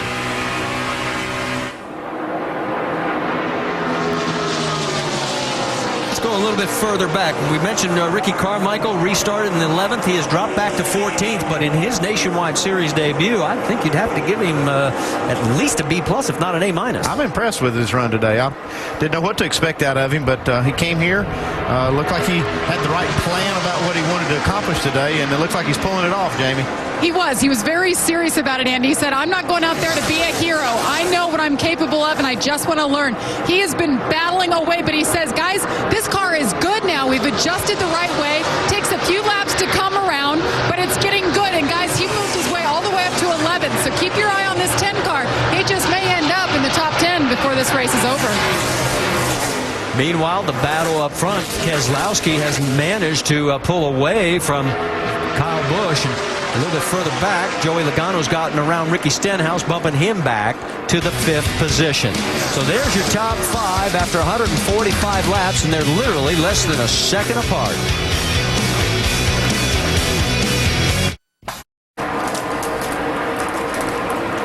The Kansas Speedway in the NASCAR Nationwide Series, with now 3/4 of the race done. As Brad Keselowski leads Kyle Busch across the start-finish line, you're looking at the gap between the top 2. Kevin Harvick, Joey Logano, Ricky Stenhouse Jr. round out the top 5. There are 23 cars on the lead lap, a race that started with a long 67-lap green flag run, then had 6 cautions in a 66-lap period, but we're under the green right now. Still one critical set of pit stops to go, and a lot of strategy to be played out here in this final quarter of the race. And as you look at the top 5, let's go up to speed and start with the 6th place runner, Eric Almirola and Dr. Jerry Punch. Eric Almirola, Alan, complaining the car is very, very tight. He's been searching for a groover to see if he can get the car to change a little bit. He just came over to radio a moment ago and said, don't let me run the top anymore. Don't let me forget it's very bad up there. I cannot get the car to turn. It's just way, way too tight. They have one more set of sticker tires left. They'll put them on in about 30 laps. Vince. The 98 of Paul Menard is running 7th, and Menard also has one more set of sticker tires left. They've been hanging in the top 10 throughout much of the day today, and that's kind of been their MO throughout the course of the season. They just can't seem to get over that hump and to run consistently in the top 5 to put themselves in position for a win. They are 5th in points, and they're in a car that they call Old Faithful because they feel like it's their best. We'll see if they can gain a couple of positions here in the final stages. Doc? Give a call to Brendan Gaughan, debuting a brand new crew chief today here in Jason Overstreet. Now, they were not a factor for about the first 75 to 80 laps. The car now, a couple of adjustments, crack bar, air pressure. They have said on it. I got to give Jason at least a B+, debuting as a crew chief here, because right now they have gotten Brendan Gaughan up in the top 10. Dave. Doc, Martin Truex has picked up 5 positions since the restart. That's because a very tight race car in traffic is now freeing up for him. And if you like what you've seen today, well, you'll see Martin 2 more times for Diamond Waltrip Racing the rest of this year. California and Texas in the 99 car he'll be sharing with little brother, Doc. And Justin Allgaier talked about the fact that the car was very, very tight early on. They made an adjustment. The car got loose and was free throughout the turns. They made an adjustment again. Now the car's not too bad. Pretty good turning. Of course, Justin Allgaier would like to be able to get to victory lane. Also, by the way, looking for a full-time ride in 2011. Dave. Doc, Josh Wise was looking pretty sporty in that 7 car at the last restart when he was 5th, but he's dropped back to 11th now. The car was really tight. He just radioed that it's getting looser now. Maybe he can work his way back by the 12 and others in front of him. Jamie? And Carl Edwards, what an eventful day. Started 4th. You know, this is what he considers his home racetrack, but he had a tire going down earlier, slapped the wall all by himself. After 6 pit stops, even fixing the toe, he has remained on the lead lap and working his way into the top 10. It has been an accomplishment so far, Vince. You know, you got to tip your hat to the 66 of Stephen Wallace. They came in today with a 20th starting position and then had to come into the pits early because they had a tire rub in the left front, come in under green.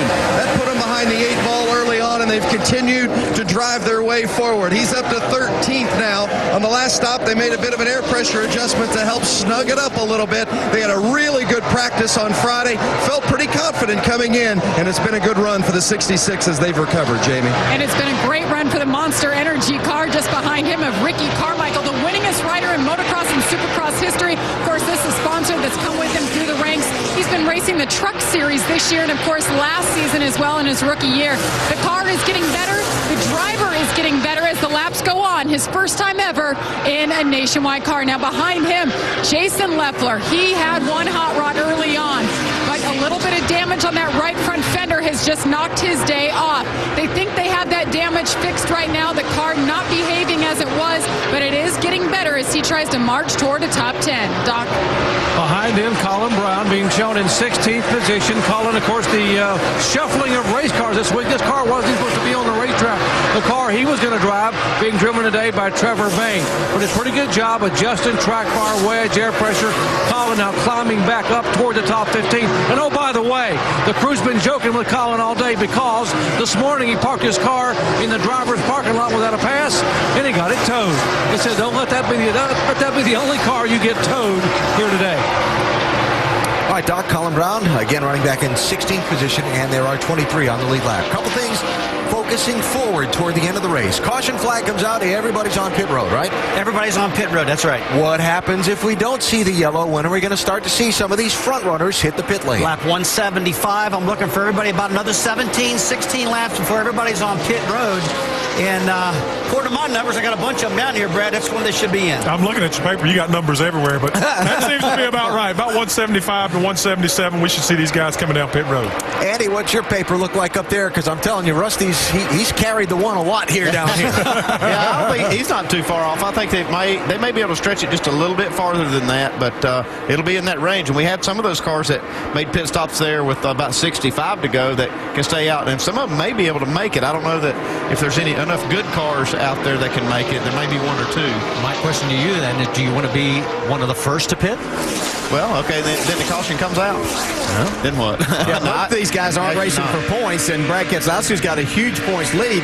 When he had his tire problem earlier in the day, Brad Keselowski, he had to pit, got off sequence, made up a lot of time during that time. So I think it's worth a gamble. Yeah, this is the perfect situation to do that short pitting, Marty. Just, all kidding aside, because you can make a lot of ground. I mean, if you come in and get tires, you can pick up about, a half a second or more, 3/4 of a second a lap, and that can play out by the end of the race. If you can do that for 10 laps while the other guys are on old tires, it can put you way up in the running. So it'll be a gamble worth taking for some of these drivers. Well, right now, Keselowski's lead is 1.1 seconds over Kyle Busch. You see Harvick right behind Kyle by just a couple of car lengths.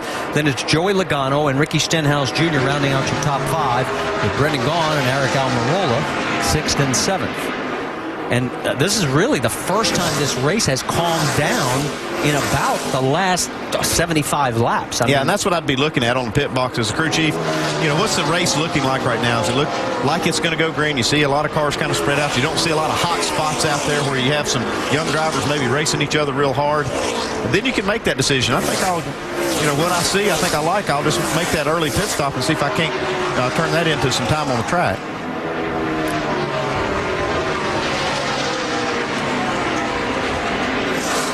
The 23 of Robert Richardson, you see him on the low side. He is currently running 31st, 3 laps down, as all of the top 3 contenders easily get past. The highest running car that might be able to make it would be Jason Leffler. He's 15th. He made a pit stop at 135, which would be 65 laps to go. That's kind of right at the edge or the outside edge of the window of what, is doable. So if anybody could make it, it's probably Jason Leffler. Don't know if he's close enough to take advantage of it or whether he can make it actually on fuel. He made that pit stop after having some problems out on the track, so it kind of forced him into that strategy. Well, he has not been able to reel in Ricky Carmichael yet, as also Stephen Wallace. They're pretty much running in formation, 13th, 14th, and 15th. Let's get an update on that 5th place car, Doc.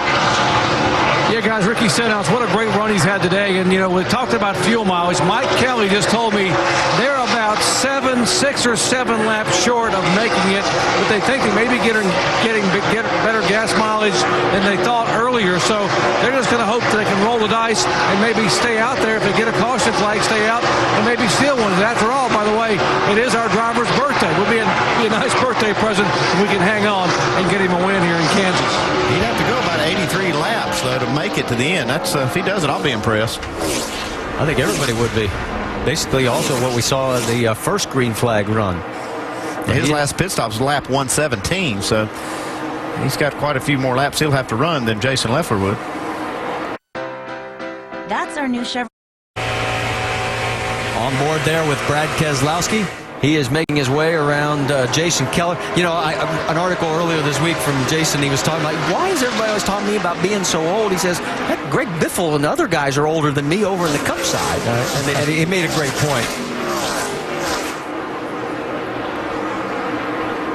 It's really been impressive to see Brad Keselowski and this race team. I mean, they've been impressive all year, but here today, didn't look like that they were one of the better cars. They were maybe a 4th or 5th place car, but making some adjustments. Well, he never really had a chance early in the race to show what he had. He was starting to make his way to the front and then had that problem with a vibration where he had to come down pit road under green and then spent a lot of time making that time back up. But once he got reset with all the other leaders, he's kind of emerged as one of the best cars on the racetrack, and it's looking awful good right now, Vince.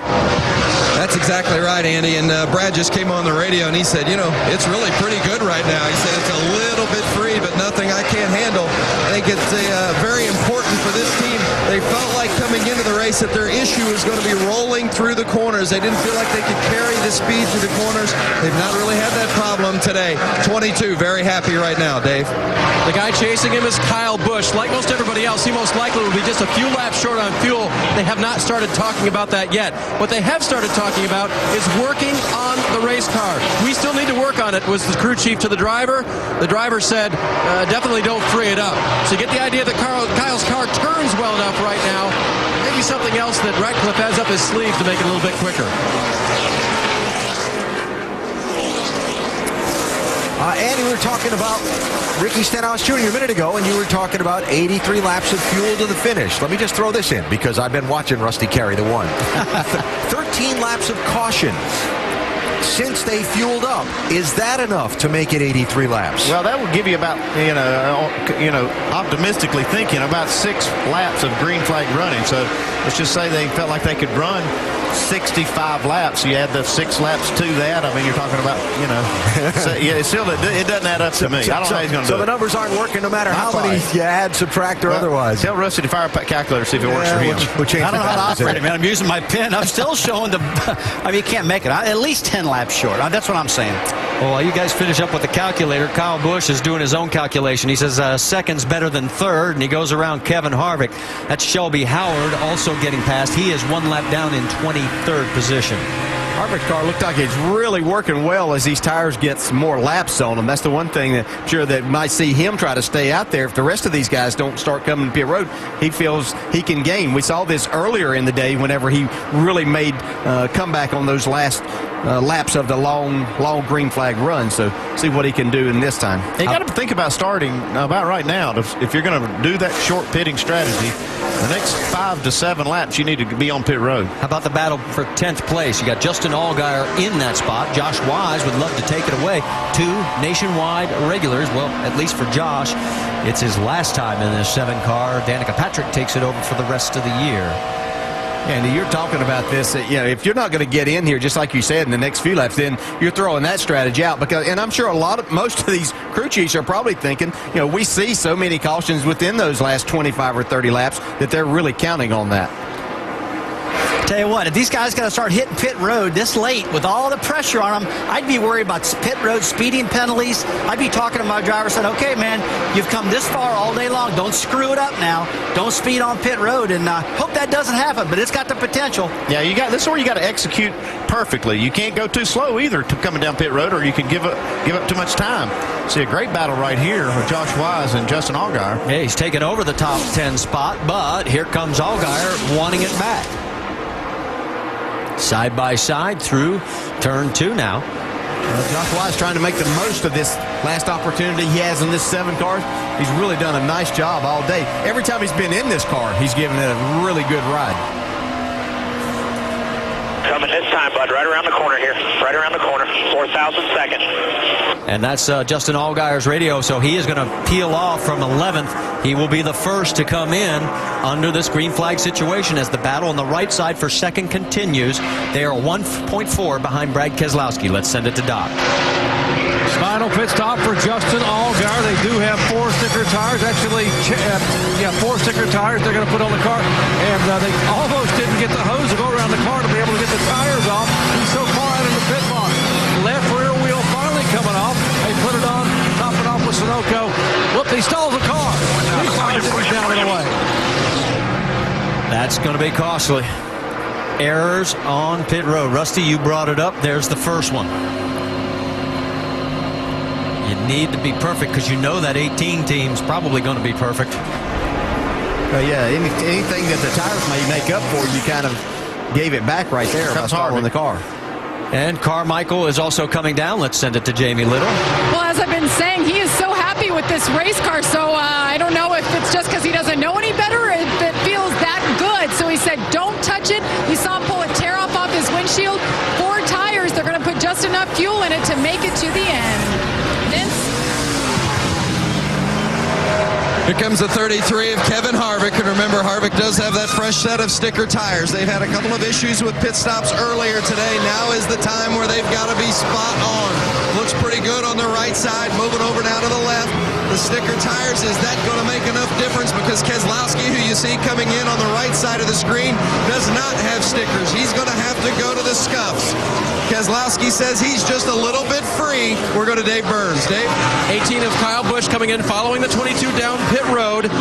No freer was the call for Kyle. They will get 4 fresh tires. They'll stay with the original mismatched set. Air pressure adjustment possible for Kyle. Vince. There's that 20. There's the 22 of Keselowski, and again, remind you that they're putting on scuffs instead of the sticker tires. Keselowski says he's just a little bit free. You see Kyle Busch going by on the outside. The 20 car of Joey Logano rolls out as well. And big problem for Brad Keselowski, the right side. They could not get it done. It's just like Rusty said, there's a lot of pressure on these guys to make a good pit stop, and made a mistake right there on that 22. 7's coming. Josh Wise peels off. So does Carl Edwards. Tires, guys. 2 tires right here. We'll tell you, Ricky Stenhouse is still out there as the race leader. Dave? I believe you heard on the radio the 7 team calling for 2 tires only for Josh Wise. Remember, he had just made up a spot. Yes, indeed. 2 tires only on the 7. Jamie. Carl Edwards putting his last set of sticker tires on like most of the drivers. No adjustments, and 3 seconds of fuel was the call, guys. Race leader Ricky Stenhouse has a 1.9 second lead over Brendan Gaughan, but they both have to make pit stops. And talk about what's interesting here is you're looking at the Rookie of the Year contenders, and Stenhouse is about to put Brian Scott 2 laps down if he gets past him. Scott came into this race leading that Rookie of the Year championship by 1 single point. Earlier in this year, we thought he had a grip on it. Question is, how many more laps can Stenhouse go? Look out! That was close. The 81 of McDowell, as Stenhouse got into him just enough to get him loose. And I guarantee you that wasn't on purpose. It just misjudgment there. It wouldn't have been the worst thing for Ricky Stenhouse as long as he's not a part of it, to be quite honest with you. You're sitting there with Kyle Busch and Logano and Harvick all a lap down at this point. Doc?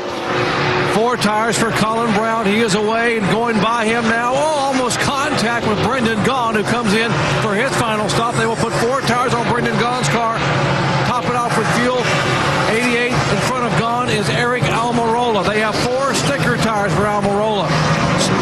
chassis adjustment, the right rear air pressure change. Got to be crisp, got to be good. Remember that slow pit stop from 8 stops before.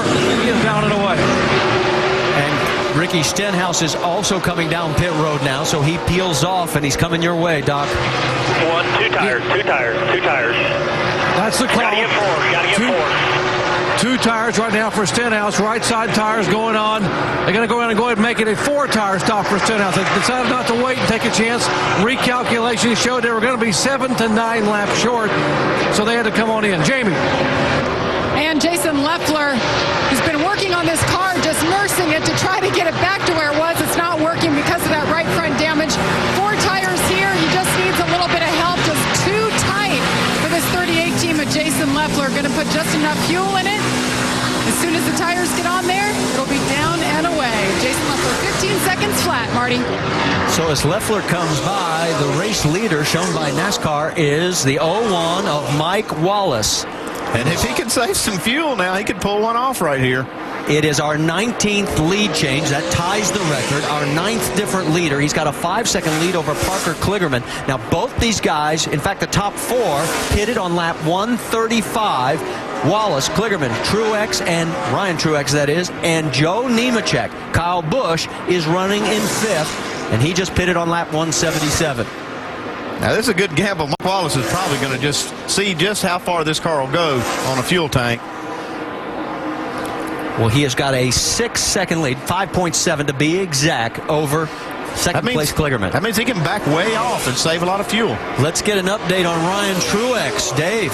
They are going to go as well until the fuel light comes on.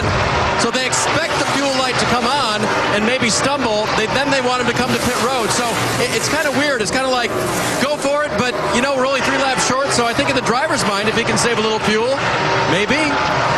Well, keeping an eye on Kyle Busch. He is in 4th place now. He's gotten around Nemechek. He is 9 seconds behind the race lead. Yeah, but he's beating him about 9/10 of a second a lap, so he has enough time to get there, especially these guys in front of him have to back off even more to save some fuel. This is getting extremely interesting with these top 3 now trying to hang on. It is now down to 8 seconds between Kyle and 1st place. Wallace, Kligerman, and Ryan Truex running 1, 2, and 3. There is your race leader. When was the last time we could say Mike Wallace was the race leader? But there he is. Jamie, what have you got from pit road? Well, Parker Kligerman, who's currently 2nd right now. Remember, he sat on the pole in his first start last year. Just asked his crew chief. He said, we are good till the end by 1 lap. And he smiled and crossed his fingers, guys. This is a Penske chassis, but the first time that this 42 team has run a Penske chassis. So they are hoping that the gamble pays off to stay out. Doc? Johnny Davis is the owner of the Mike Wallace car. Folks, he's got about 100th of the budget that most of these teams have in the Nationwide Series. It is a bare-bones operation. He helps build the engines. He works on the race car. He drives the truck, and he also calls the race. Johnny just told me they've got about 7 to 9 laps of fuel left in the car based on his calculations. He's hoping for more fuel. Right now, he's just excited about seeing a car with no money and no budget leading here at Kansas. Well, he better look in the mirror because Kyle Busch is coming. He's moved into 2nd, 6.6 seconds behind. Now, Wallace made his 375th start just last week. His best finish this season has been 11th at Las Vegas. Now, you're wondering, where is Kyle? Because he is coming. There he is. And the lap's winding down. I think he's got enough time, guys. 12 to go. Well, that's going to be close. What I worry about is he said he was 6 to 9 laps short. Johnny Davis did, so that's probably the worst thing for Mike Wallace. I don't think he can save that many laps of fuel. And now he can't afford to back off because Kyle Busch is flying. And you can see the margin, how it has been cut to 5.7 seconds. Look out! The 17 is around. Man, Harvey did a great job to miss that. He certainly did. Keep it off the wall. Caution. Trevor Bain. Going there again. I saw him suck you around. Sorry about that. Now that changes everything. I didn't even know he was there. I didn't know. Bain is in 27th when this happened, 2 laps down, and that just changes everything for Mike Wallace. Well, it actually changes things for everybody here. Yes. Gives Brad Keselowski an opportunity. Yeah, but I was looking forward to seeing if he was going to be able to pull this off. Look at Harvick. Yeah, nice evasive move there. Joe Logano was on the outside of Trevor Bayne and just literally sucked his car around coming out of turn 2. Ricky Carmichael will get the lucky dog. He had fallen down one lap. He's in 21st. From Harvick's camera. He's coming up, so low. Stay in it, no caution, no caution. Not as much smoke as we saw on the onboard from Brad Keselowski when he barely made it through, and his spotter saved his bacon that time. But Harvick still made that look a lot easier than what it actually is. You have to understand they're going over 160 to 70 miles an hour right there. So we are under our 7th caution here. Pit road closed that time. That's why Mike Wallace stayed out. I don't know if he planning on staying out or not, but he needs to get in some fuel if he's 6 to 9 laps short, like Johnny Davis said. Well, when you see Mike in the garage area, he'll tell you about the latest sponsor that they have on the car. He's definitely getting his sponsor on TV today.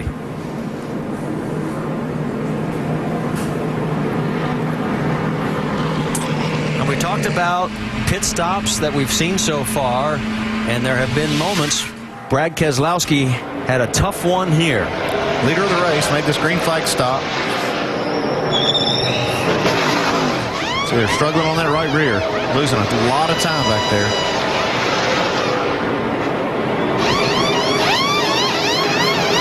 And look at the 18, how much ground he picks up. Take a look at the comparison. Hey, see that 10.4 on the right side, that's a killer. Against a 5.5, and you see the Jackman and the left side, they lose a little bit of time, but man, 18.4. And Brad right now shown in 7th position. Harvick in 6th. And Kyle Busch is in 2nd. So that's why he's in that position where he is instead of being up front. Pit is open. We'll see if there's going to be any takers. But the key for these guys, having anything for Kyle Busch, I'm talking about Joey Logano, Kevin Harvick, Brad Keselowski, is if any of these guys in front or in between them pit. Well, Mike Wallace is going to peel off, and let's send it to Dr. Jerry Punch. What a great underdog story. Johnny Davis's team has 6 total employees, guys. Half of these guys about to go over the wall right now are volunteer crew members, and they are getting a chance in the limelight right now to make a difference in the finish for this 0-1 car. 4 tires, all 4 stickers. Jamie. And Parker Kligerman, this team is fired up. They're going to put one set of stickers that they had left, going to pump up the tires for the short run, fill it up with fuel, a little bit of tape, no adjustments, Dave. Ryan Truex gives up 4th place. They'll put on 4 tires, make a track bar adjustment and air pressure adjustment all the way around up on the air. He was a little bit free. And you can see from those 3, Ryan Truex's team had the best pit stop as he gets out ahead of Mike Wallace, Parker Kligerman, Michael Annett, and others. It was nice to see Ryan Truex make an adjustment too. If you remember back to Michigan, he had a couple of pit stops to where he was having a hard time working the clutch, stalling the car. So you can see young man's learning in a hurry. Well, we have a new record for lead changes. We're up to 20 between 9 different leaders as Kyle Busch has now cycled through with the pit stops to regain the race lead. He's clinched the most laps led, but the driver leading the most laps has finished 2nd in 4 of the last 5 Kansas races. And look who's right behind him. His favorite 1-2 teammate, Joey Logano. Although this year, when they finished 1-2, as you can see by that graphic, Kyle has had the upper hand. Last year it was Joey. All right, we talked to Martin last time on our in-race report. Let's talk to Ryan, see how he feels about his 14th position right now. Hey, Ryan, Dale Jarrett, you have a copy? Yeah, I got it. All right, man, we've been keeping up with you all day. Looks like a pretty good run for what we can see here. What's your assumption of your day? It's been pretty good so far. The Out Products Toyota has been a little ill handling, but we've done a lot of good stuff to fix her up. And I made a little mistake on that restart. Ended up caving the nose in a little bit, cost us a few spots, but we had a good day so far. Kept the nose relatively clean and kept the car clean. So got 4 tires here at the end, so we'll see what we can do with it. Yeah, I was going to mention that, but what have you been battling with your race car? Mainly the last run we've just been pretty free. Free getting in the corner, through the center. So, when you're loose, it's kind of hard to really do anything with these cars. But, we're making strides with it, and we're getting there. And, we'll build as a team and get better as we move on. All right, buddy. We'll keep watching you here till the end. Nice job today. Thanks. Want to go, buddy. Take your belts. And as we mentioned now, he is shown in 13th position and 23 cars on the lead lap. Let's check in on Joey Logano, because as that caution came out, this was what they were talking about on the radio. Hi, man. That's the break we need. Listen, you can win this race. Simple as that. You're better than the guy behind you. We just proved that. And that guy out in front of you, we can beat him. I know you got it in you. Let's get after it. Let's go do it. Well, all he has to do is tell him to remember what happened last year, and we'll take you back and show you, because this is deja vu all over again. As Kyle was just leading lap after lap, Joey only led 4 laps in this thing, and guess which 4 they were? Yeah, the ones that count. That's why Kevin Kidd knows that Joey Logano can win this race. Vince?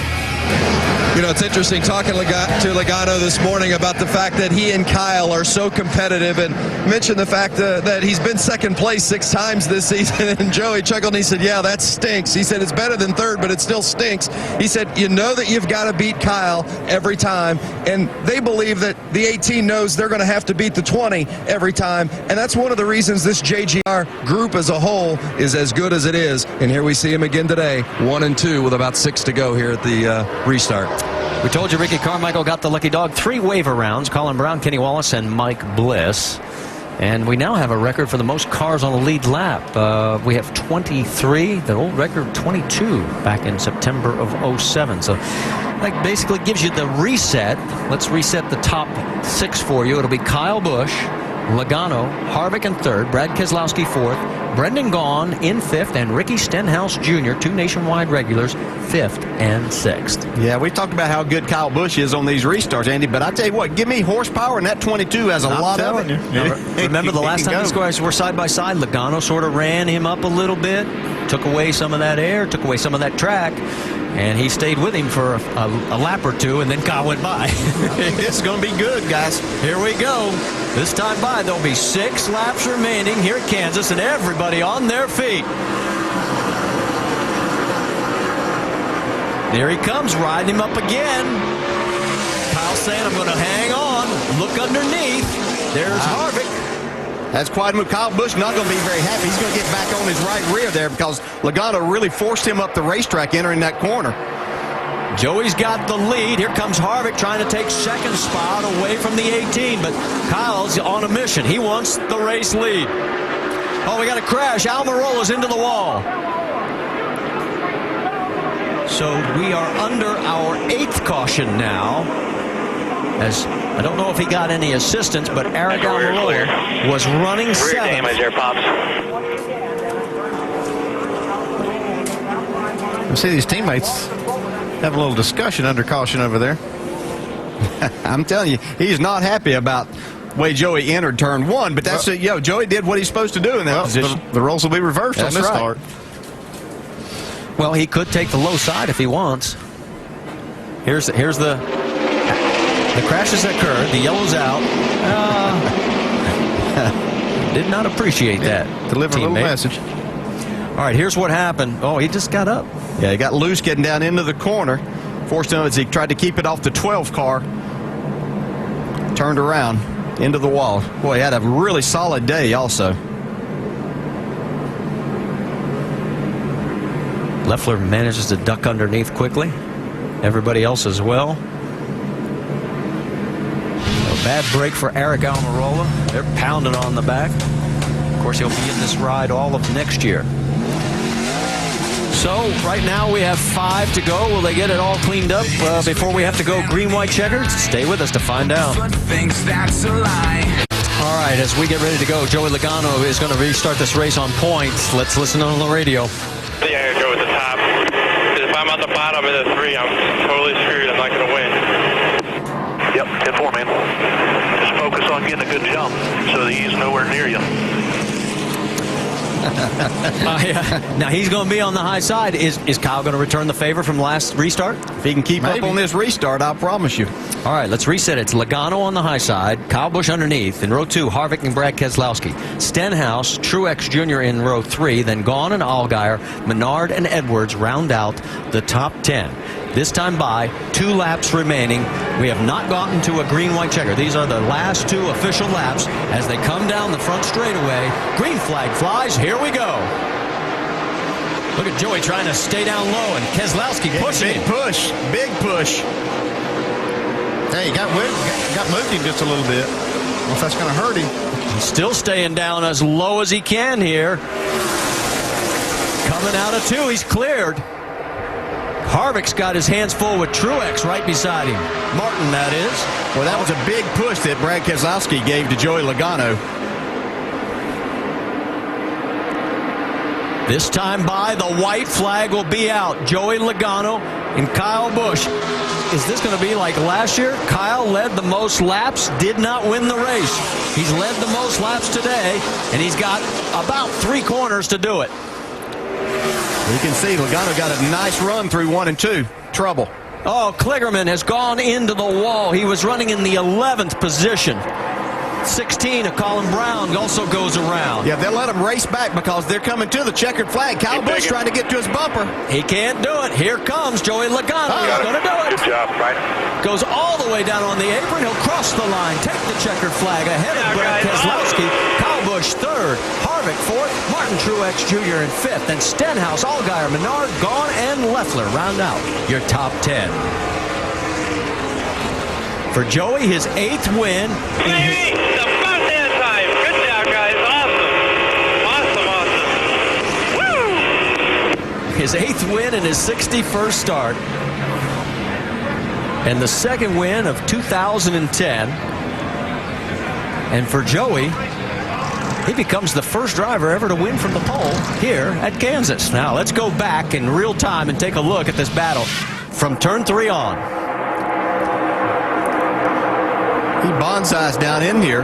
You can see he gets to the bumper just a little bit. That actually cost Kyle 2nd spot there. It's like Kyle maybe had to get out of the throttle coming off the floor. And Keselowski ducks underneath him to take away the 2nd position.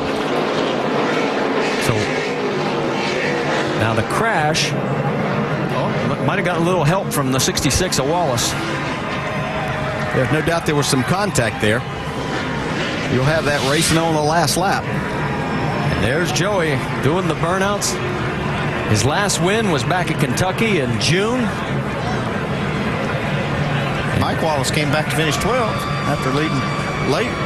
A great run for Mike. Josh Wise in 13th.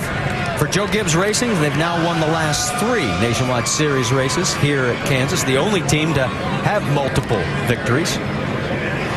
And Joey becomes the first 2-time winner in 10 now races. Our dual in-race reporters, the Truex brothers, finished 5th and 15th. Let's check in with Jamie Little. Wow, what a finish. Brad Keselowski puts it on right there at the very end. Brad, little tap for the 20 there. Take us through that final 2 laps for you. Well, you know, Joey helped me win a race at Talladega by pushing me, so I owed him one, and I got to know him a little bit. He's a pretty cool guy, so glad I could help him out. But great finish there at the end. Wish we could have been up there and had a shot at winning it, but just didn't quite work out. But we'll keep digging with our discount tire Dodge. You've had a couple of tough weeks, but it's the biggest gap you've had in the points. Brad Keselowski brings it home 2nd today. Well, Brad, as he said, returned the favor from earlier at Talladega. And Kyle Busch is in 3rd place with Dave Burns. I know.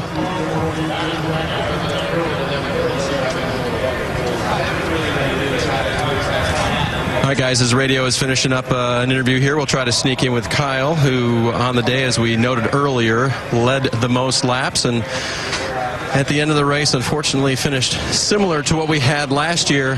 Kyle, bizarre day for you. Sum it up for us at the end of the day today. Yeah, just I knew we didn't have a race car going into the day, you know, but we made a valiant effort. You know, Jason and the guys did a good job getting it back. We got so loose there in the middle part of the race, and obviously proved that pretty well by spinning myself out. But we made it back, and you know, had a valiant effort and a good solid points day for the NOS Energy Drink Camry. Just Knew we didn't have a winning car going in, but thought we had a shot at it there, and just way too tight on the last couple of restarts. Reminds me a lot of last year. All right, Kyle finishes third today. Guys? Kyle last year would have been blistering mad, wouldn't have wanted to talk. This is the maturity that we've talked about, and he just exhibited it right there. Yeah, we're seeing a different Kyle Busch, no doubt about it, and I think it's going to serve him well in a lot of different ways. Well, there's your race winner, Joey Logano. I think the wheel just went about 30 feet the wrong direction as he gets the celebration started, Vince. Well, Joey Logano had to earn this one. He certainly got a big pep talk from his crew chief, Kevin Kidd, prior to that restart. And take us through what's going through your mind there as you had to make that final restart. You had to decide whether the inside or the outside, particularly after you and Kyle had kind of gotten into one another a little bit on the previous restart. We never touched each other, but that was a tough decision, because I started on the bottom the whole time, and I figured I had to start in the top because everyone was starting up there all day, and I felt like it was the right thing to do. And last time I was put in that situation was California, and I was thinking about it. I got beat that race, so I was like, I need to win this thing, and starting outside, and guys just did a good job today, man. Pit stops were awesome. Kevin Kidd set me up with a good race car, good Sport Clips Toyota, and man, it's just cool to get back here in victory lane after we've been finishing second lately. It's cool to get on a little hot streak right now with both cars right now, so I'm pretty excited about it. I know you guys are as competitive, even though you're teammates. On that next to the last restart, Kyle thought maybe you ran him up a little bit. Were you concerned that maybe you're going to get the same from him when you started up top on that last restart and you ended up getting help from Keselowski? Yeah, actually, he helped me out a lot. Well, it's just perfect because I pushed him to a couple wins, so it's nice for him to push me once. That's pretty cool. But, I was a little nervous about it. When I was on the bottom there, and not the last restart, the one before that, it was started to yell clear, so I was like, I got to clear him and come up the racetrack before he gets to the outside of me, so he would have had me in 3 and 4. So I was clear at the time, and I left him a little bit of room up there. Just I think his tires got a little dirty up there, but either way, it's a cool win. I'm excited about it, and man, it just feels good to be back here in victory lane. Yeah, Joey Logano wins for the second time this season in the Nationwide Series. Well, the celebration on Joey's team is going to go well into the next few hours, although they got to get ready for tomorrow. As I look at the top 10, this race had a little bit of everything, including 4 nationwide regulars finishing in that top 10. We saw a lot of guys have really, really good days running up front. Ricky Stenhouse did an outstanding job all day long, brings that car home in 6th spot. Martin Truex coming back in the series, doesn't run a lot, but got a top 5 even after that speeding penalty on pit road. Yeah, Stenhouse, Allgaier, Brendan Gaughan, Jason Leffler, the 4 nationwide regulars in the top 10. Let's check in with Dr. Jerry Punch. He's got Kevin Harvick in 4th. Kevin Harvick, a 4th place finish all day long. Folks were talking about how hard you and your organization had worked to be able to run with the Joe Gibbs cars on the racetrack. Looked like you were pretty close today. Yeah, I felt like we probably had the best car, and we just didn't do a very good job on pit road. Got to thank everybody from Jimmy John's and Chevrolet for everything that they do, and all the guys who work on this car. It's just, it's just a shame that we just let down on pit road today. But they've been doing a good job. I don't know what happened. We'll have to go back and look. All right, Kevin Harvick, guys. And Ricky Carmichael, he's the true rookie here. First time ever in a nationwide car. You were slicing and dicing, said your car was bad, then it was good. Take us through your day. What are your overall impressions of the Nationwide Series? They got this Monster Energy car working really good at the end, and we ran 11th. We were in 11th with 11 laps to go. And we pit, and they're like, well, you went a lap down. I'm like, okay. And then you're like the tail end. So I'm like, well, how many guys in position? Because I was thinking we were, 11th. Like, well, now you're in 20th because of that. And that's one thing I don't understand about NASCAR. I love NASCAR, but I'm like, everybody, I just busted my butt to get up to the top 10. Now I just lost it, and then by that time we didn't have any, any time to regain those positions. But really happy. I went to the back and then went to the front once we got comfortable and tightened her up for me, and just really happy. I think I proved myself today, and look forward to the next time I can get in this thing. He proved himself, and he'll be back in Phoenix. Let's go to Dave. Martin Truex finished 5th today, and you were kind of back and forth today. But for a fun Saturday, did you have enough fun? Yeah, it was a lot of fun. I got to thank the Bechtels, everybody out, Pet Care, all the people that let me, Diamond Walter Racing let me drive this car this weekend. It was kind of unfortunate circumstances the way we got to run it, but it was a lot of fun. It was nice to get out here and not have any pressure, and not near as much as there is on Sundays. And we had an up and down day, but we had probably a 4th or 5th place car. That's about where we were going to finish, I felt like, anyway. So for a while there, I thought we were really good, and then we got too loose in the middle part of the race, and then at the end we just got too tight. So it's hard to find that balance today, but I had a lot of fun out there, and working with Gricci again and all these guys. They're really, that's really my brother's Kane and East team. So this is a big deal for them. This is a good stepping stone for them. I'm glad I could help them out, and overall it was a lot of fun, a great day. Proud to work with those guys. Remember, we'll see Ryan in the 99. 2 more races, California and Texas. Guys? Okay, David, thank you. And yes, Martin picked up on that. Go ahead. Yeah, bust on him, Martin. Yeah, there we go. The Truex brothers splitting that 99 car.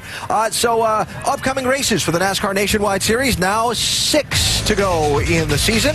And come on out and join us at these places out in Fontana, California next weekend. Charlotte, St. Louis, Texas, Phoenix, Homestead.